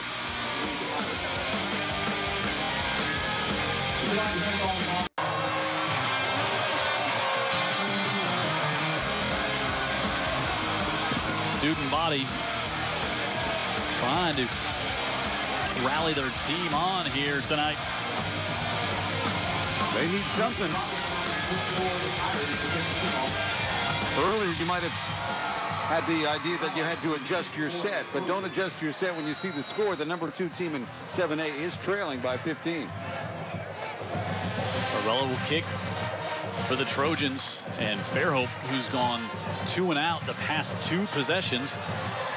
And now this one dropped, still loose. Ball is still loose inside the 10, and Fairhope finally gets on it. Fairhope has just not been sharp here tonight. I'll tell you, the first drive of the night gave us the indication they were going to be very sharp, and since then they have done very little right.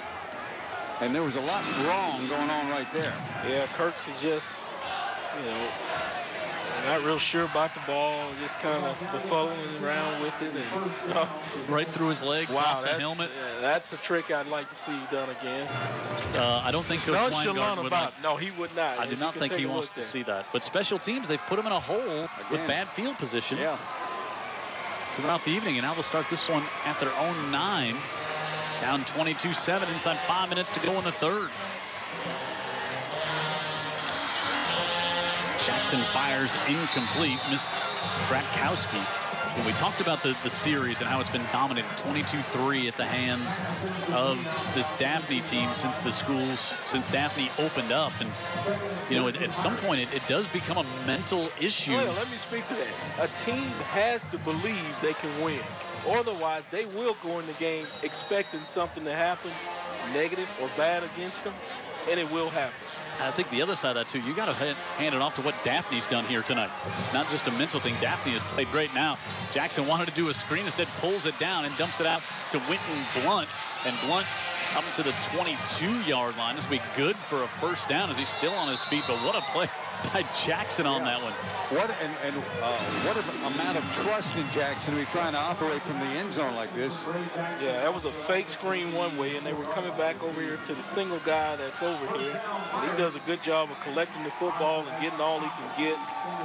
All of that extracurricular stuff needs to slow down there, though. Winton Blunt with the reception. There's Jackson, who's really not yet to get involved here.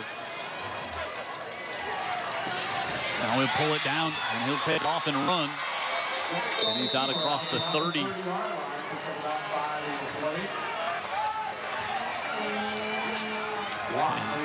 Ray Jackson. See if we start to see a little more tempo out of this Fairhope offense as well. They need to change it up a little bit. Something. Yep. Right? Yeah, you know, 5 did mishandle the kickoff, but I still would see what he's got in the tank. Jackson steps up in the pocket, floats this one to the near side. Gratkowski can't do it. There's a handful of jersey the whole way down the sidelines there. And Gratkowski tries to go up and get it as he was going against Tyrick Richardson. He's got the size advantage. That'll get 15 here for Fairhope. Watch Jackson again. Why he just playing ball, man? He's gonna. He's a little jump pass deep. Jump pass again, and it's on the money. Yeah. I mean, wow. Not how you gonna coach him up to do it. No, but he brings a lot of enthusiasm to his position there. It looks like a penalty's gonna. There was a penalty downfield. The interference, obviously. Yeah, I didn't even see the flag. I thought they missed it. No, they definitely had it. We have 2 fouls on the play. We have holding on the offense. Wow. We have holding on the defense. Those 2 fouls were offset. We'll replay second down. Okay, nothing ever happened there. 2nd and 4 will come up again. But we did see a jump pass. Yeah, we did. Deep. We did. You caught him doing that a couple of times. Yeah. I didn't see the first time, but I did see that one. Yeah. Their receivers tight top and bottom. Jackson rolls out to the right. Another one. Floats this one up in the air. This time he's got it complete up to the 45-yard line. You know, he's just one of those kids that plays like a Labrador Retriever. He's just all everywhere. And now in this game, I think if the game becomes a little more loose and wide open, it's in his favor, Jim. That's how he plays. Jawan Robinson did a good job to go up and haul that one down. That was a great catch. And not a bad throw. Up to the 45-yard line. And first time we've seen anything positive out of this offense for Fairhope in quite a while.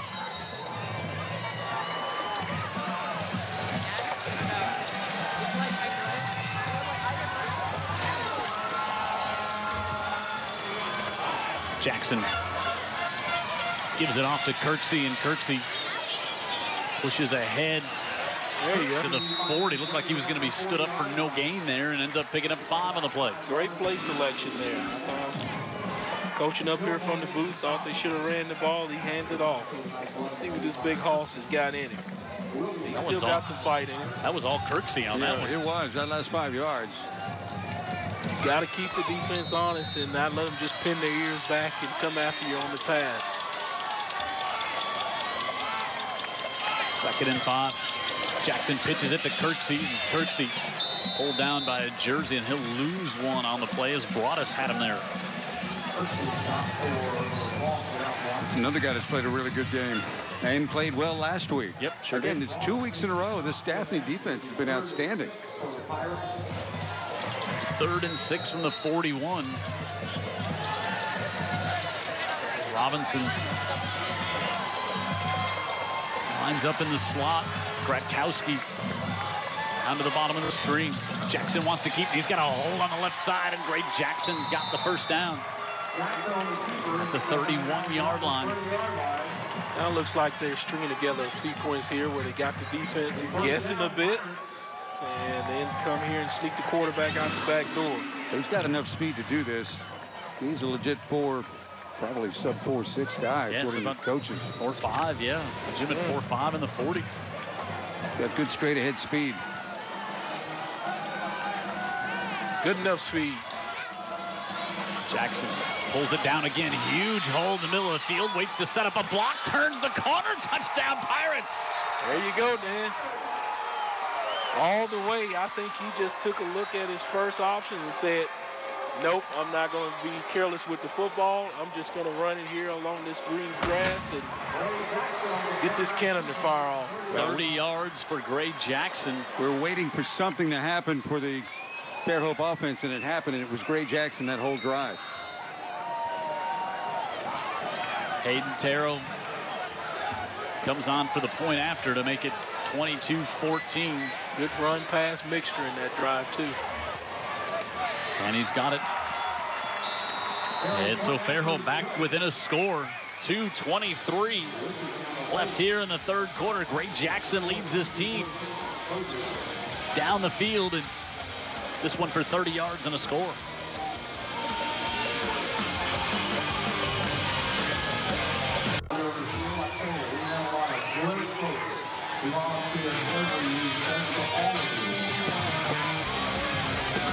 Fairhope got that touchdown they desperately needed, and they've cut the lead now to 22-14. And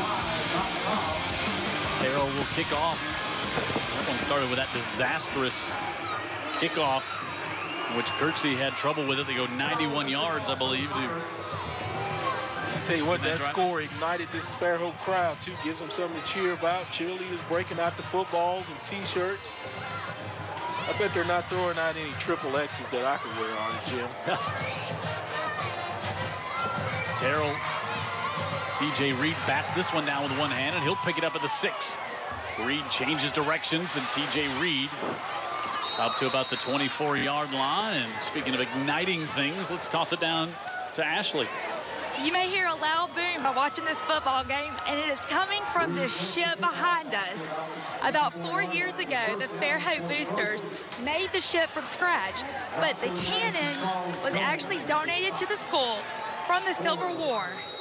It was put into storage. One day, somebody said, we should bring it out and use it, so that's where it has come from.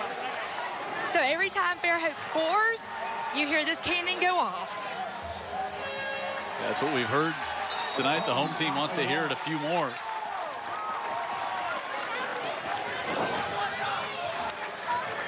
Well, that's exactly what Ryan Garden's looking for. He's looking for his offense to go off and looking for his defense as well to stop Daphne from going off.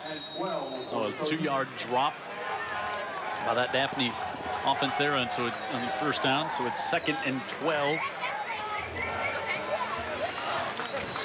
Outside 2 minutes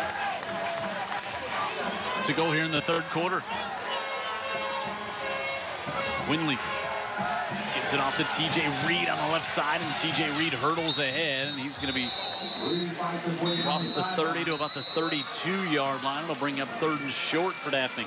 That's the first time I've seen him get that edge clean like that, so maybe the Fairhope defense is starting to get a little winded here. Been on the field quite a bit in the first half. They have. Well, we got a penalty. This one's going to go against Daphne. Didn't see the flag. You know, it's hard to see the flag sometimes because of the yellow tape that the Fairhope players are wearing for Spina bifida awareness tonight.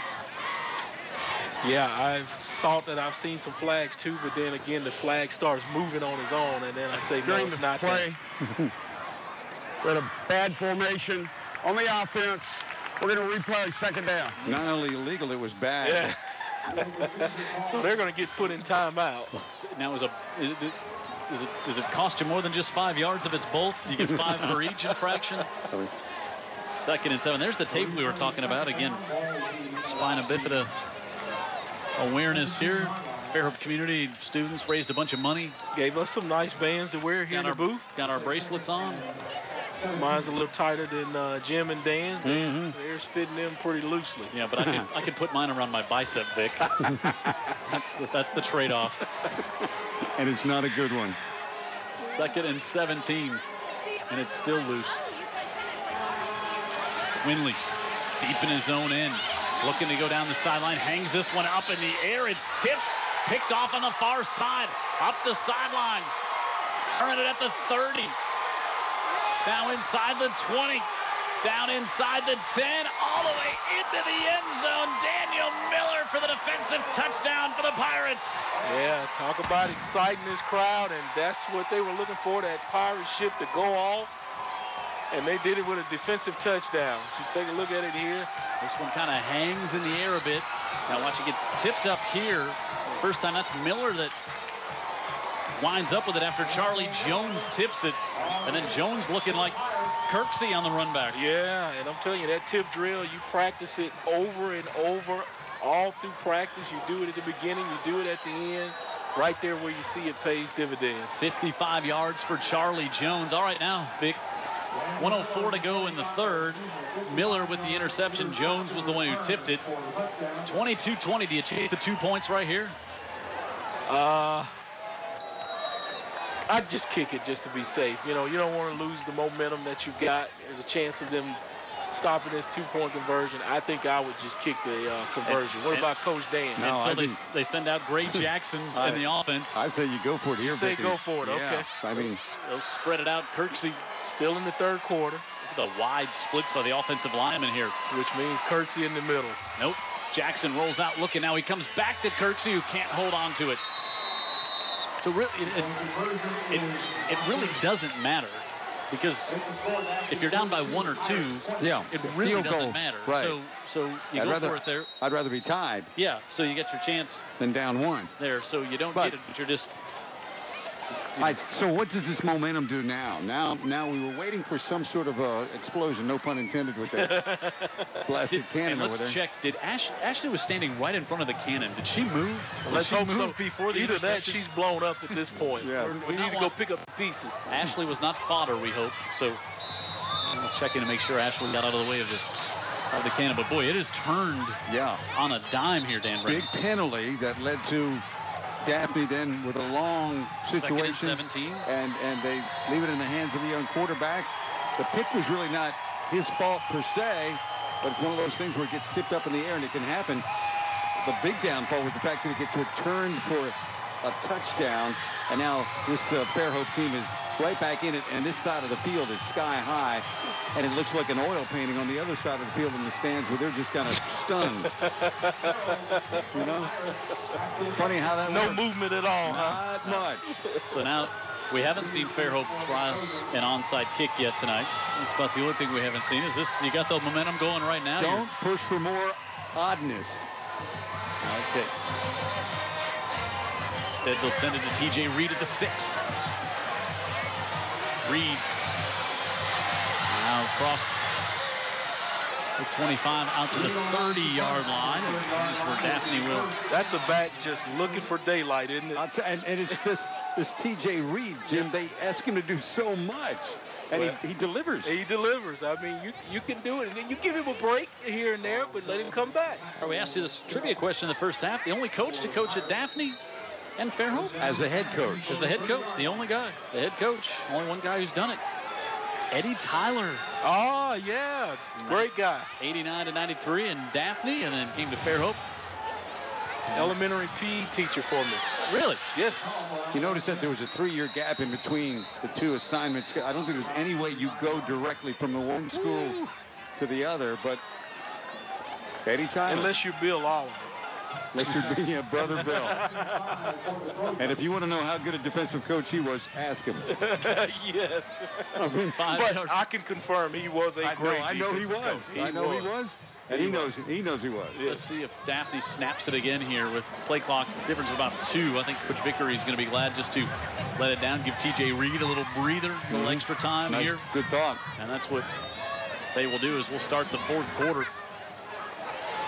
Daphne will have the ball and the lead, 22-20. It's a good one here in Fairhope. 4th quarter action coming up right after this.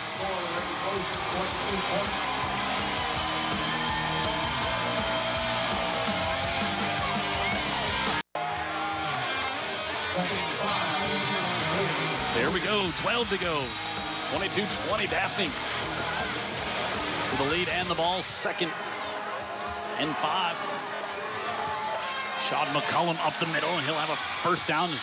Fairhope trying to strip that ball away, but McCullum, the junior, will push it all the way into Pirate territory to the 49. You might want to get him on the ground. Say, worry about the ball. Yeah, that's a good power run there by that young man there, just not being denied, saying, hey, you want the football, you got to go through me. And I'm going through you right now at the moment. 1st and 10 for the Trojans. They trailed 7-0 in this game, then scored 22 straight. And now Fairhope answers back late in the 3rd, and that's where we're at here in the 4th as you look at John Quinley, junior quarterback. Gives it off. McCullum stood up at the line and pushed back, and no gain there. Great job by Tanner Williams there. They just putting his face in the middle of the running back's chest. They stripped the ball out of there that time. I think it was post-play, though. So the whistle had blown, but they are making a concerted effort to strip that football loose. Yep. I'll tell you what, Quinley, too, he's got to have a short memory, Jimmy. He may have to make some throws down the stretch here. Injured. Trojan looks like Nathaniel Rhodes.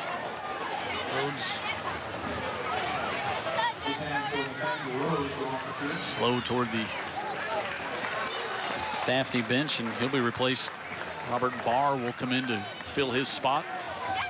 Thank God he looks like he's going to be okay. Go off a play or 2, and hopefully that young man comes back in and competes. Probably what Glenn Vickery saying, too. All hands on deck here. We're in a battle here in Fairhope Pirate Stadium. How about a battle going on in Foley tonight? Baker 28-25 with about 3 minutes to go. Have the lead on Foley. 2nd and 10.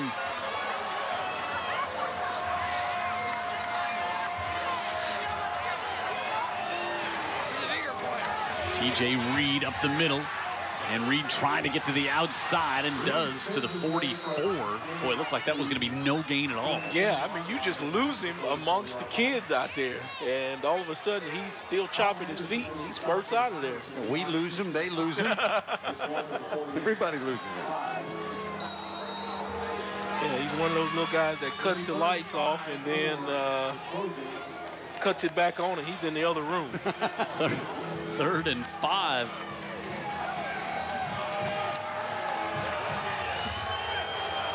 Put McCullum in there at tailback. And they'll give it to him. McCullum hit in the backfield and dropped for a loss. Penetration in that time. Yeah, Drew Farquhar, and he's excited about it, and he should be. Fuqua came in and blew that one up. And it's going to bring up 4th down from the 45, and Daphne's going to have to bring the punt team out. Yeah.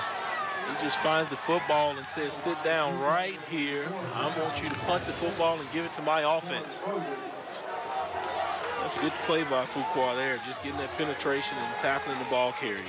Bratkowski and Robinson back to receive this one. And be down by Daphne at about the 17. And I'll tell you about more of our friends here that bring high school football each and every Friday night. Aaron's. Also Budget brakes, lifetime warranty brakes starting at just $89.99. 11% off Wild Wednesdays, and alignment starting at just $59.99. And Faulkner State bringing our education spotlight each and every week here on UTV 44. Thanks to them being a part of our high school football broadcast. And Chicken Salad Chick, full-service in-dining restaurant, open Monday to Saturday, 10 a.m. to 6. Pound Friday. I've got to go get another pound. Okay, down on Hillcrest is given ahead. Gray Jackson breaks a tackle at the 40 and more in the midfield. Now he's inside the 40, 30, 20, and out of bounds at the 17. Putting his team on his shoulders, man. I'm telling you, this kid, he's feeling it, and he can really do it this way. Well, what I like about it, Dan, is he's breaking free, and he knows he's not going to go the distance on those corners, but he put the budget brakes on and turns around and lets his blockers pick up some more to get him some extra yardage on that. 64 yards. Hope he's okay right there. Tell which player that is. Trainers are there to check him out. But going back to that play, that was a good job by him negotiating his blockers and getting all he can get out of that long run. Starting to make a believer out of me, Dan. He can motor a bit, huh? He's a football player, man. That was Trent Ellis who chased him all the way down the field there. Hopefully he just got the wind knocked out of him. I'm also starting to now feel like this Fairhope group does believe they can win the football game. They're now starting to play like we should not lose this game at home to Daphne in this streak now. The guy that's demonstrating it with his play, obviously they're blocking up front too, but Jackson is kind of willing this team right now, and that's the sort of player he is. Well, you expect that out of your quarterback position, especially a senior quarterback, and they are now set up in position to take the lead of this football game. Officially mark him out at the 18. Kirksey takes the give, and Kirksey lowers the shoulder at the 6. There's another football player. No doubt. When he lowers his shoulder, that's not a pretty sight if you're a safety. Yeah, he's going for it. He's got in one of his cars there. He's just using his shirt tail to drag him along there. That was Al Maloney. Malone's a big safety as well. First and goal. Kirksey with a handoff. Gets to the 5. And now squirts ahead, but they'll mark him down at the 5. They tried to sneak out the back door there, but Fairhope's smart. They're in good position, good gap integrity to catch him trying to go out that back door and slam him shut. Second and goal from the 5.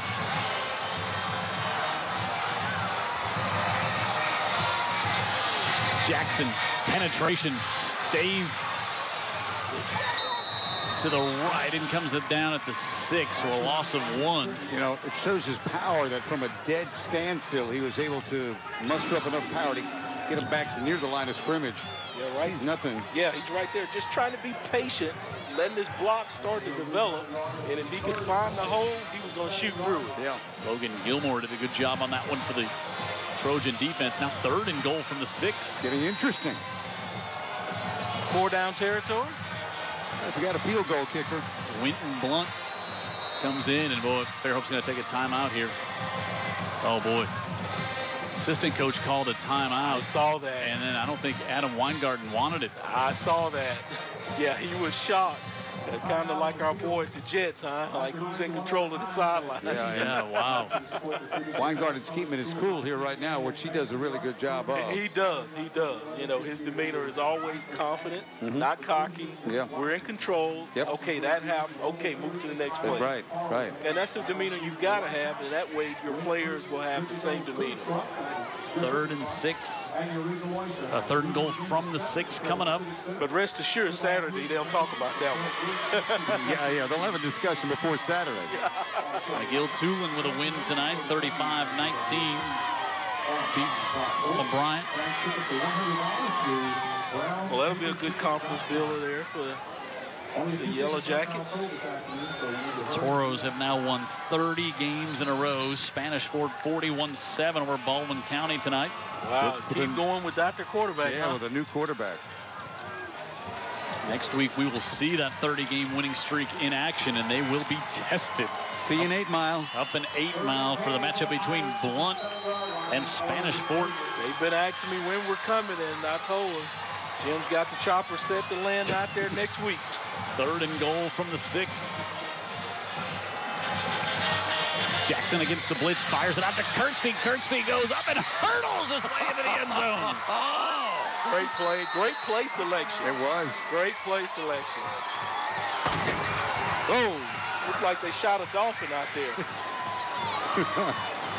That was a highlight. Let's look at that again. Looking for your TV highlight? Check this one out. I'm getting in. Vane Yakai, our shooter on the sidelines there, watching that one. And he didn't flinch at all. Did not. I'd have bailed out when he was at the 7. You almost bailed out from here. All right, so now it's a 4-point game. So now, of course, you go for 2 here to try to get it to up to at least 6.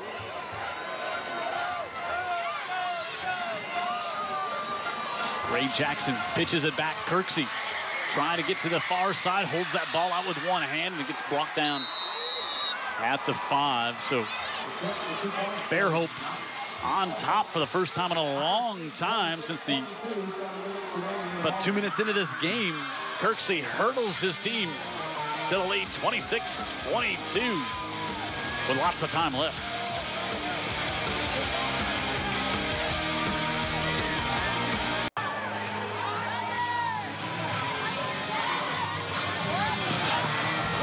Back and forth, it's gone, and Fairhope, number 2, ranked in 7A, has the lead at 26-22. It's a game of streaks. Daphne with 22 straight points. Fairhope with 19 straight points. Just inside 8 minutes to go.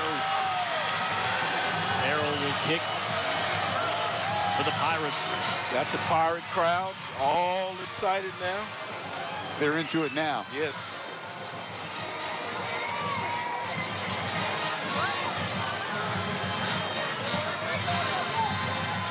With a high kick, and TJ Reed as it goes through his hands and into the end zone.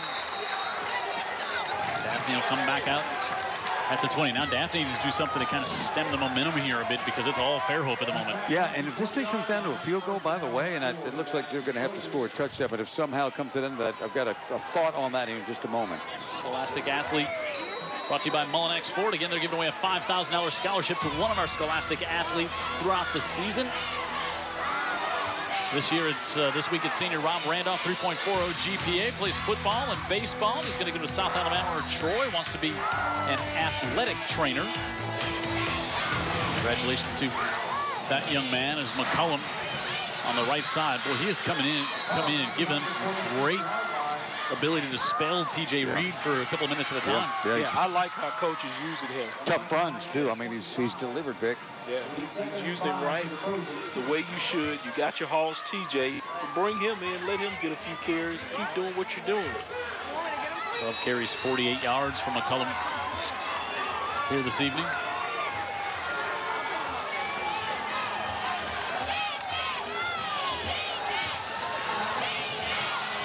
TJ Reed out of the Wildcat. Reed up the right side, and TJ Reed answers back. Football pounces loose, and it's recovered by Fairhope. Wow. And they'll say he's down. Wow. Ball came out at the end of that play. Recovered.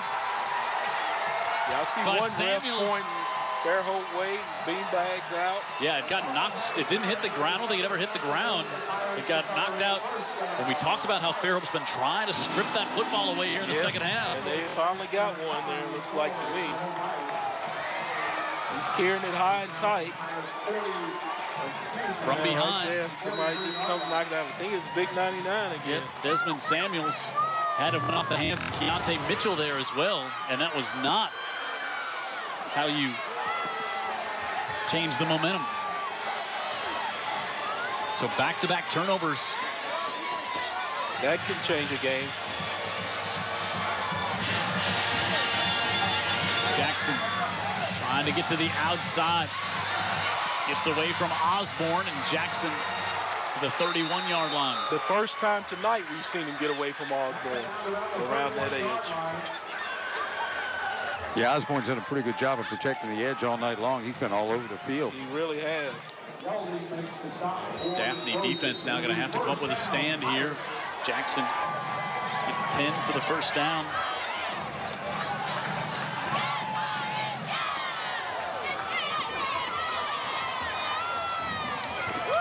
Rakowski along with Robinson split out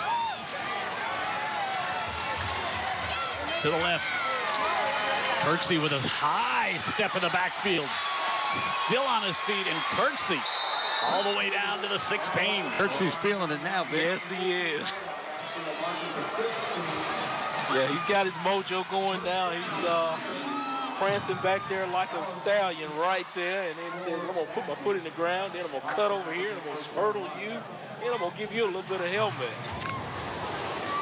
15-yard pickup for Kirksey. Sometimes Jackson gets 15, and sometimes Kirksey gets 15, but they don't look alike.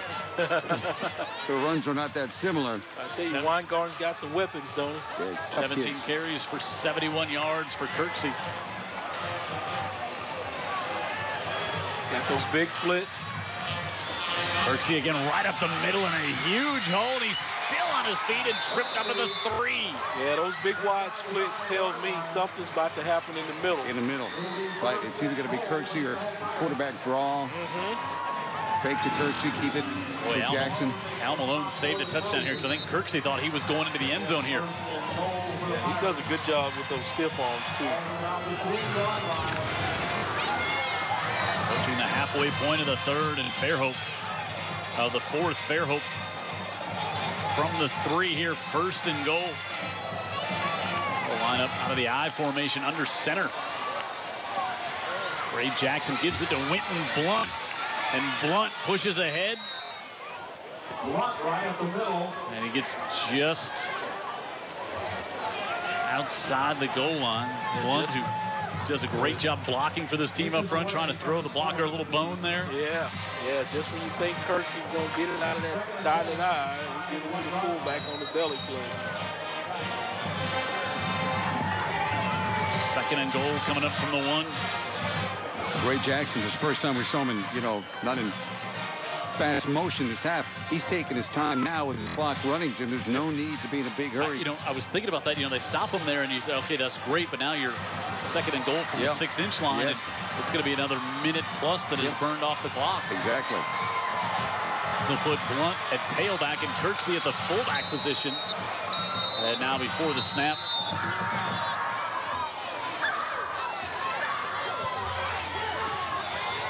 See if Daphne lined up offside here, and looks like Kirksey saying something there. Yeah. We got to get him out of there. Both teams excited about what's going on, both defense and offensively. Mario forward his offense. Got the Kirksey and quarterback encouraging out their offense, so they understand what's happening. I mean, we had an ejection 5 minutes into this game, probably. Yep.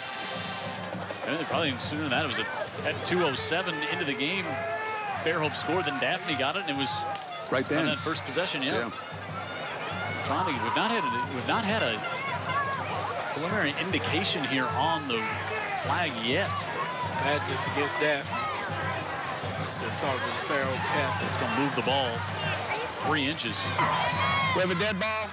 Offsides on the defense.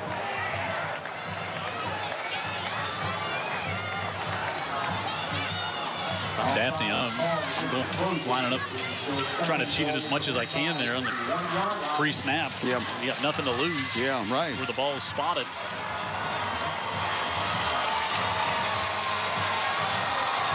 Put Kirksey back at that fullback position. And now they'll split him with Winton Blunt.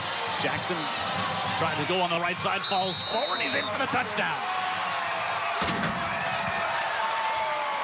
Oh, they killed another dolphin. I think they did some damage to some Trojans, too. Just straight going forward with it. No need of giving back with it. Just find your spot and lay in that end zone. That was close. That was really close.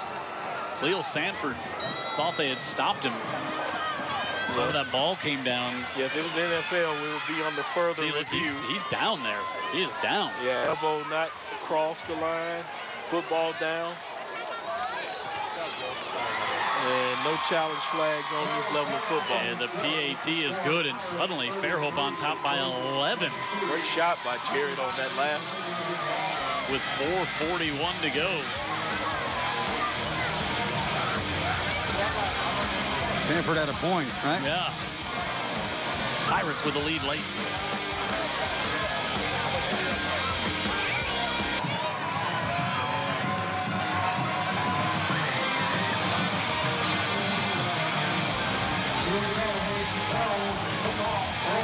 See the score there, 33-22. Fairhope has rallied. They were down 22-7.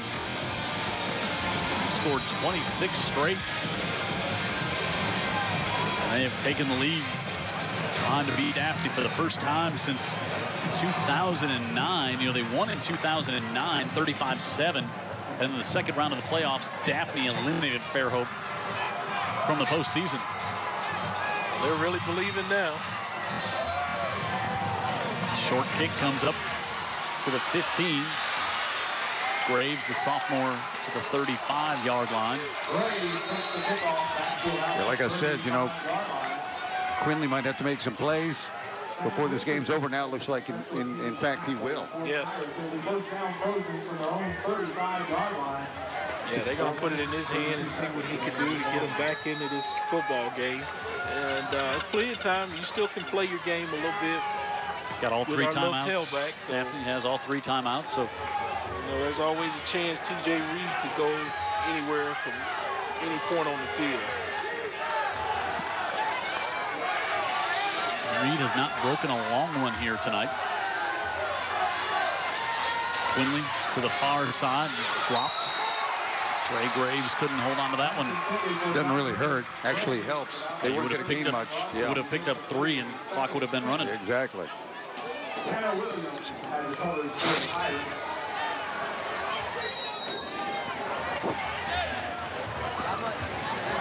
Bring up 2nd and 10.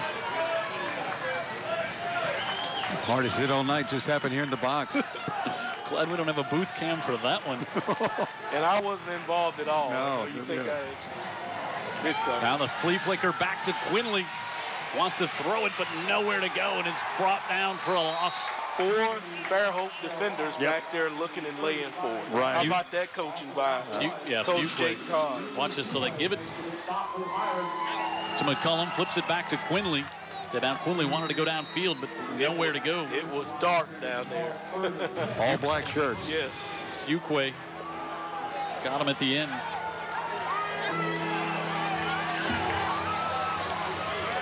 Third and 10. Inside 4 minutes. Quinley looking right. Fires. Had to complete Keontae Mitchell, but he's going to be short of the first down. 4 down territory here. Yeah, if you give the football back to the Pirates on this drive here, they could put together a drive of their own and just keep the clock away. Yep. Okay, got out of bounds. Looks like you're thinking they were in 4 down territory the whole way. So you say, let's pick up 8, make it manageable here on 4th down.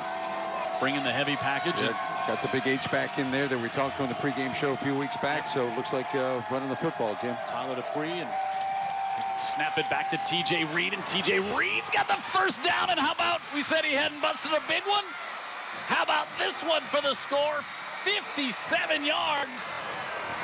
And T.J. Reed brings Daphne right back into this one. As predicted by Mr. Vic Lockett. He brings this crowd to a hush on this side, too. And you got some Daphne folks who already headed for the exits, maybe wish they had not. Yeah, this guy here is dangerous anywhere on the football field. And Fairhope needs to know as a defense, you better keep playing if number 6 is in the football game. T.J. Reed with another touchdown. Relentless guy. You knew once he broke that tackle had the hand grabbed on the jersey, nobody was going to catch him. Nobody's going to catch him. We'd have to shoot him with a pistol. They'll go for 2 here, down by 5 to try to get it within a field goal. Quinley looking wide open. He's got the 2-point conversion to Keontae Mitchell, and it's a 3-point game. Well-designed play, too, Dan. Yeah, and absolutely. And a point I was going to get to earlier, now I might as well right now, if it does come down to a field goal, this front hasn't come through completely yet, but anyone you got is really going into the face of the Trojans. Or if they get to a position where they've got to kick it. Yeah, this wind's coming out of the north now. But he's going into the north. The wind's not holding him up.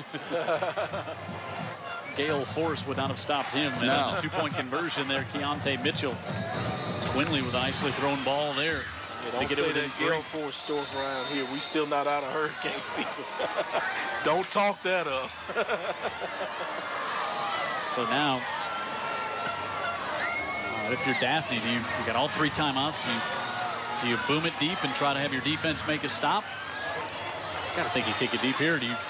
We saw an onside kick attempt early in the game, and they got flagged for it. Well, it depends on how far. When you say boom it, how far can you boom it? And are they going to have good field position anyway? Well, give that guy in the picture right there some credit, keeping his team up, doing what he has to do to keep him in the football game, and handing it off to T.J. Reed. Yepper. Hey, credit to Quinley, too. Varela kicks it back to the corner, having to go back and give chase all the way back deep. Wow, and he downs it at the 5. Not good. C.J. Pickens, yeah, you know, they had nobody back deep. They had 10 up on the line of scrimmage, and Pickens was just in the middle of the field, and Pickens had to go hustle and fall on it. Expecting the onside kick. And this is why I also, but no safety all the way back. Talk about Quinley, Jim. If you remember, he made a big pass that made that 4th down possible. Picked up 8? Picked up 8. And got out of bounds. Allowed him to hand off the ball on 4th down rather than pressured him into making a play, and that handoff was the long run. All right, so at your own 7, Baker has defeated Foley, and Foley tonight, by the way, 35-32 in 7A. 4 plays, 65 yards, 57-yard run there by T.J. Reed. Now here you go, 1st and 10 from your own 7. Gray Jackson trying to get to the edge. Gets to the 5 and pulled down at about the 7-yard line. That'll put some gray hairs on Coach Warren, guard's head. Yep, Osborne was there, and also Cleel Sampson. He's just tapping, tiptoeing around that 1-yard line. You don't want to see that happen. Daphne takes their first timeout. Well, they're going to get a lot of... I thought you were going to say they were going to get 4 here in the second half. Well, no. But they're going to get a lot of Kirksey and Jackson right here. That's what Daphne's going to face. And it is just a matter of getting a 1st down or 2. But, boy, if you're Daphne and you can stop them here, you're going to have great field position. Right. You would think. This ball's just on Fairhope's own 9-yard line.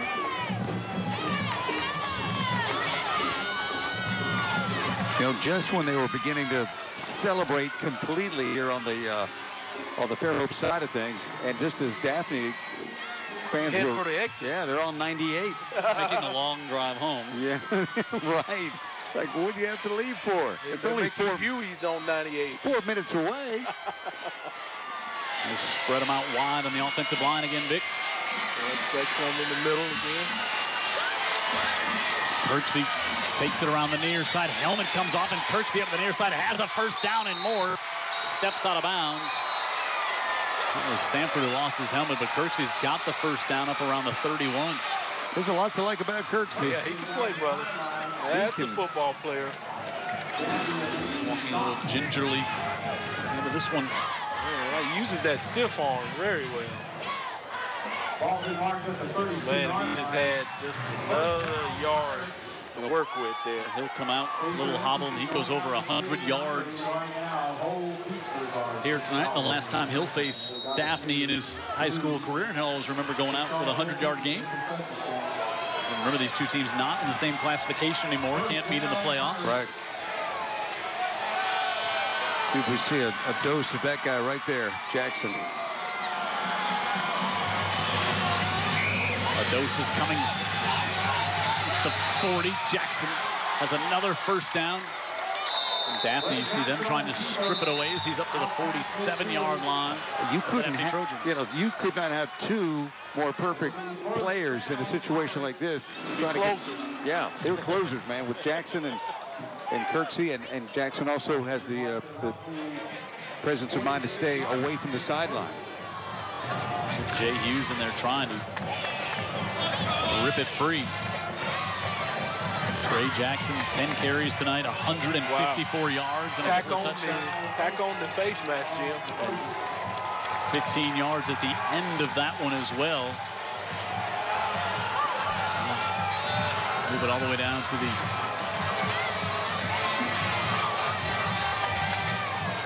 32-yard line. Jim, I think our players of the game candidates could not be more obvious at this point.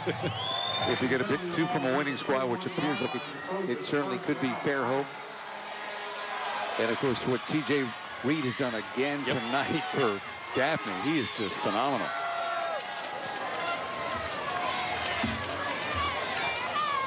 Inside 3 minutes and all the way down to the 32-yard line. And Adam Weingarten says, hey, why isn't the clock winding? He was in bounds. Clock should be started. Or that clock should be running, and now they give the signal, but it's not started yet. Now they finally started. Hand off Daniel Miller, who's replaced Kirksey, comes over from the defensive side. Kirksey suffering from some cramps. Yeah. Now we know Miller can run. We know Miller can run from the interception return. We saw 56 yards worth of that. Daphne with another timeout with 2:40 left. Small sampling of his ability on that play. There's TJ Reed. Well, he gives you everything he's got. Do you think Miller's going to line up at tailback next year? Good question. That's a good question. He looks like a prime candidate, doesn't he? You know who else comes over and plays there sometimes is Tanner Williams, the linebacker. They'll move him over there. Yep. How about him coming downhill at you? No fun. Down to 2:40 left. Again, next week we're up in Blunt, Spanish Ford in Blunt. That's a fun campus to go do a game on. It is, and that place will be electric with Spanish Ford coming on with the 30-game winning streak. But Blunt maybe smelling a little blood. The fact that Tyler Johnston, the All-State quarterback, gone for the year, thinking, hey, we can handle this group. We'll see.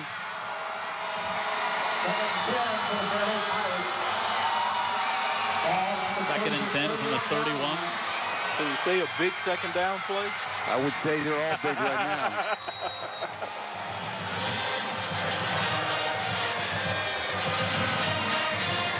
Ray Jackson pitches it. Miller holds on to it, and they're going to force him out of bounds.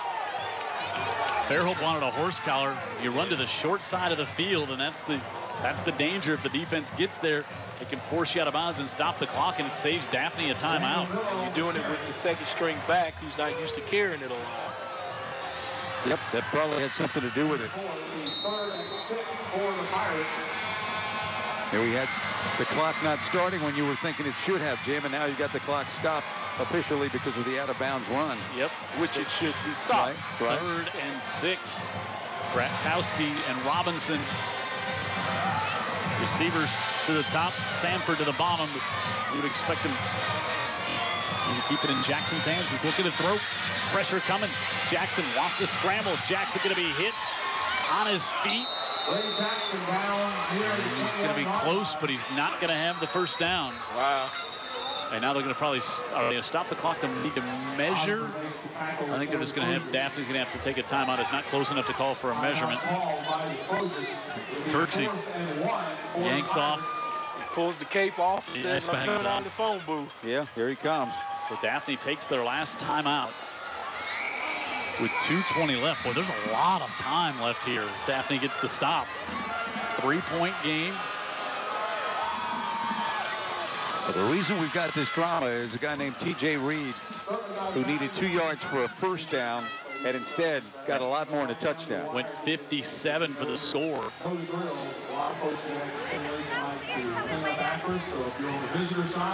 So 4th and 1 coming up here. Jackson did a great job to not take the sack on that one. Yeah, I didn't think they should have passed at all. And I don't think he had in his mind to pass even when they called it. So he did make all he could out of that play. And give him credit for searching. Kirksey comes in. Blunt will block for him at fullback, and Gray Jackson will go under center.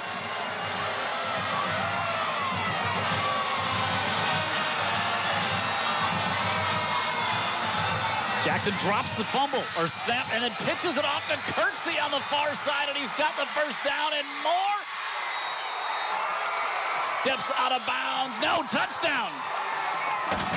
Talk about playmakers for both teams. Yeah.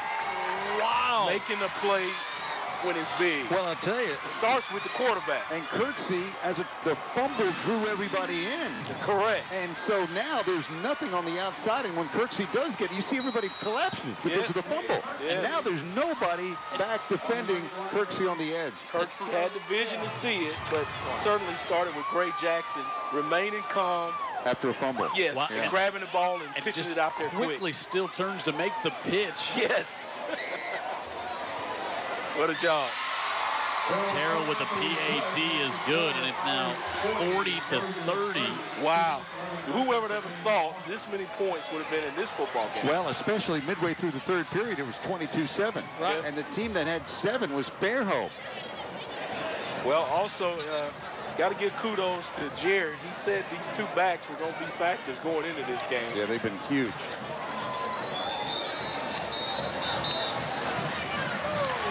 Yeah, certainly lived up to the billing. Well, it's funny because we were watching and watching and watching. In the first half, they couldn't get out of their own way after one good drive. Yep. And they're averaging over 40 points a game. We're thinking, well, they're not going to get 40 tonight, it doesn't look. And, you know, you just got to wait it out and see exactly what happens. And this drive started back at their own 7. They were just trying to hold on and run out the clock. Well, the guy that just went off screen, Coach Weingart, you talk about his demeanor. Hey, it permeated the team. Hey, we had a little issue, but we play the next play, play the next play, play the next play, put all that stuff behind you, and look where they are, 40-30, 10-point lead. Terrell to kick off. Taken back at the 10. And out to about the 26-yard line. You know, even a couple of the wins that look close on paper for Fairhope, this has really been the first close game they've been in this year. You know, when they beat Foley 44-34, they were way ahead in the fourth quarter. We remember the McGill game. It was 28-14. It was 28-0. They were ahead late in that game. Then it got a little funky at the end. Right. So this is the first time they've been in a close game in the fourth quarter. Yeah, I mean, and they've responded. A close game, in fact, where they were behind by 2 scores late in the third. Well, I think it goes back to them believing they can beat this group. You know, now looks like they've got that monkey coming off their back. I think so. 22 out of 25. That's more than a monkey. That's a gorilla, Vic. Quinley to the right side, throws it back to the middle of the field, tipped in the air and incomplete as they try to get T.J. Reed out near midfield. They will use him every conceivable way you can take it back and put him to work. Yeah, I saw him running there, a little post there, and he got outside of the pocket, and I thought he had lost sight of him. That was Daniel Miller again, almost coming up with another pick. Miller's got good size, too. 2nd and 10. From the 27 with just under 2 minutes to go. Quinley steps up, fires, guess who? T.J. Reed at the 42, and he'll have the first down. Fairhope is trying to keep everything in front of them. Nothing deep. They'll give him the short passes. Daphne's out of timeout, so the only time they'll get to stop the clock is picking up first downs and getting out of bounds. Incomplete passes. Reed went out of bounds there, so the clock won't start until it's snapped. But TJ's in the slot.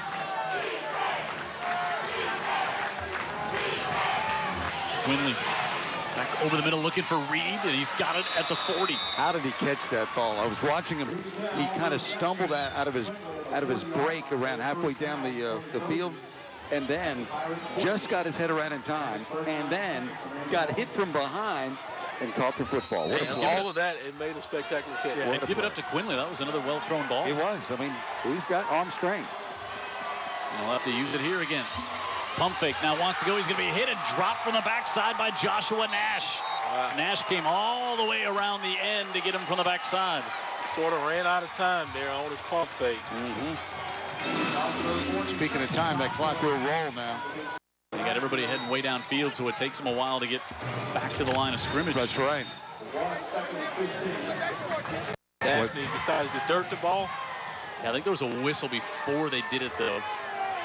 It might not have been in offensive set position to down it.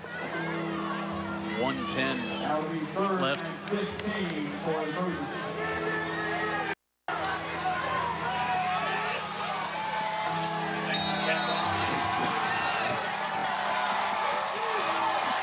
Third and 15. 1:10.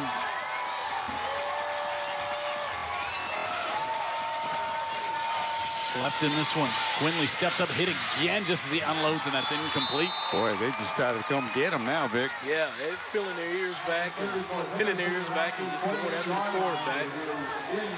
No pass interference because it was tipped at the launch of the football. And here you go, 4th and 15. Well, these kids from Daphne never lost to Fairhope. You're right. I don't know that they've had 2 losses in a year, have they? In a while. It's been a while.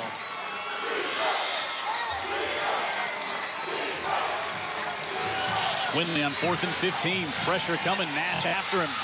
Rolls out and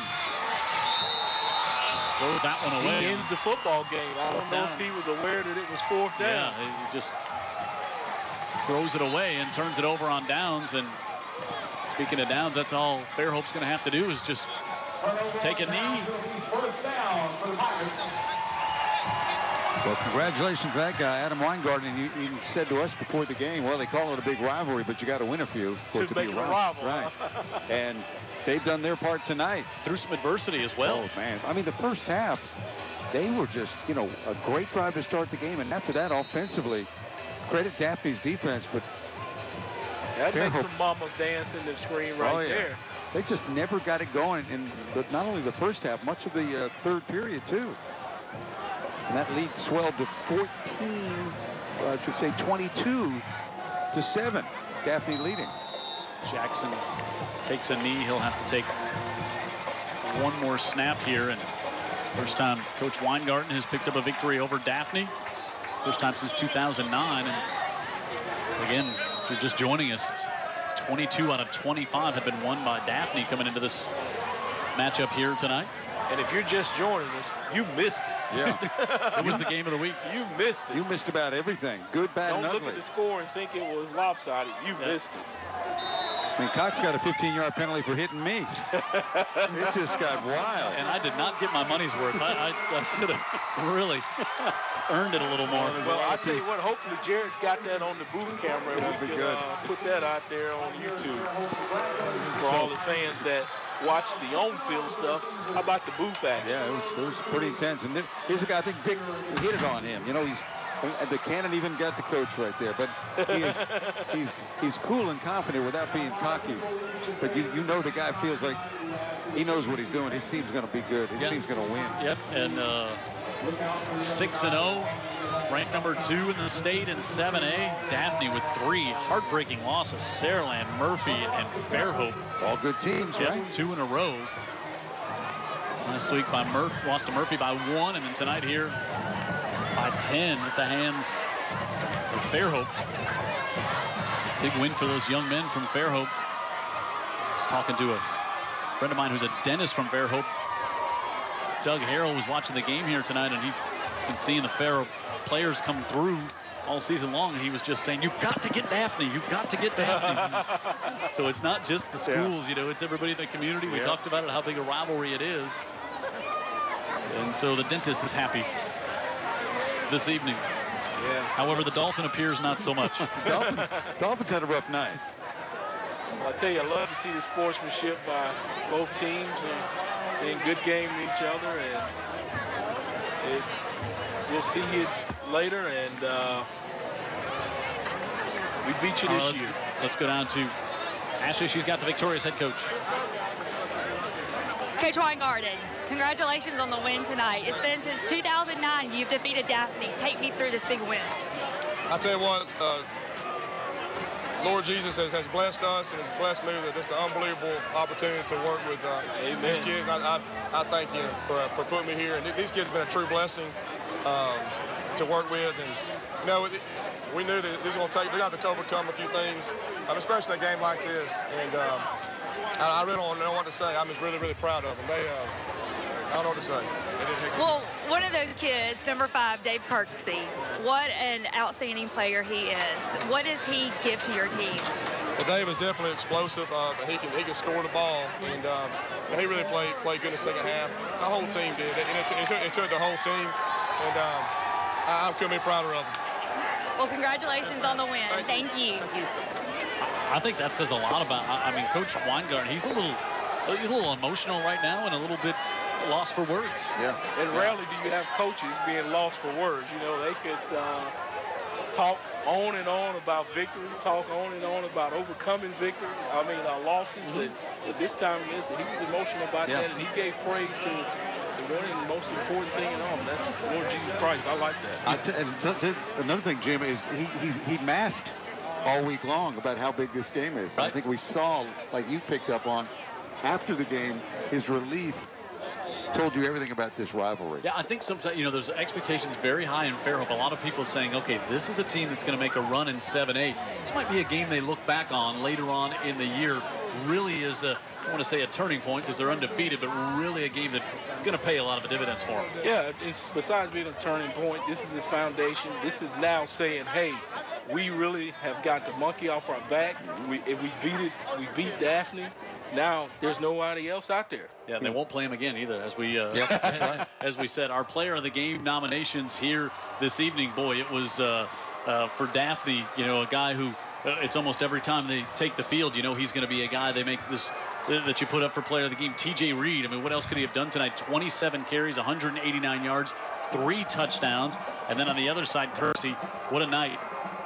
21 carries, 127 yards, matches TJ Reed for 3 touchdowns. But again, the difference maker, Gray Jackson, 7 of 14 through the air, running the ball, 12 carries, 163 yards, and 12 touchdowns. Yeah, I think they did some things in the second half with Jackson, kind of putting the ball in his hands a few more times and letting him kind of ad-lib some things, too, out of the pocket where he's able to use that straight-end speed and toughness and make some plays. In the first half, they were just having trouble moving the football. Yep. In the second half, a lot more focus on Jackson. You see the result. So Fairhope gets the victory here tonight. J.C. Todd, we, of course, came over from Daphne. We talked about him earlier and what this win means for him. How about that picture? As well, and lots of tears down there on that sideline for the Fairhope Pirates as they remain unbeaten on the year, 6-0. Impressive. They've broken the trophy. They have broken the trophy. We'll get that fixed later on. They're not concerned about it. Our final score here tonight, 40-30 in favor of Fairhope. So for Vic Lockett, Dan Brennan, Ashley Pope on the sidelines, Brian Aaron in the booth, and Jared Kihas in the truck, I'm Jim Cox saying good night tonight from the War on the Shore. Fairhope wins it next week. We're in Blunt for Spanish Fork and the Blunt Leopards.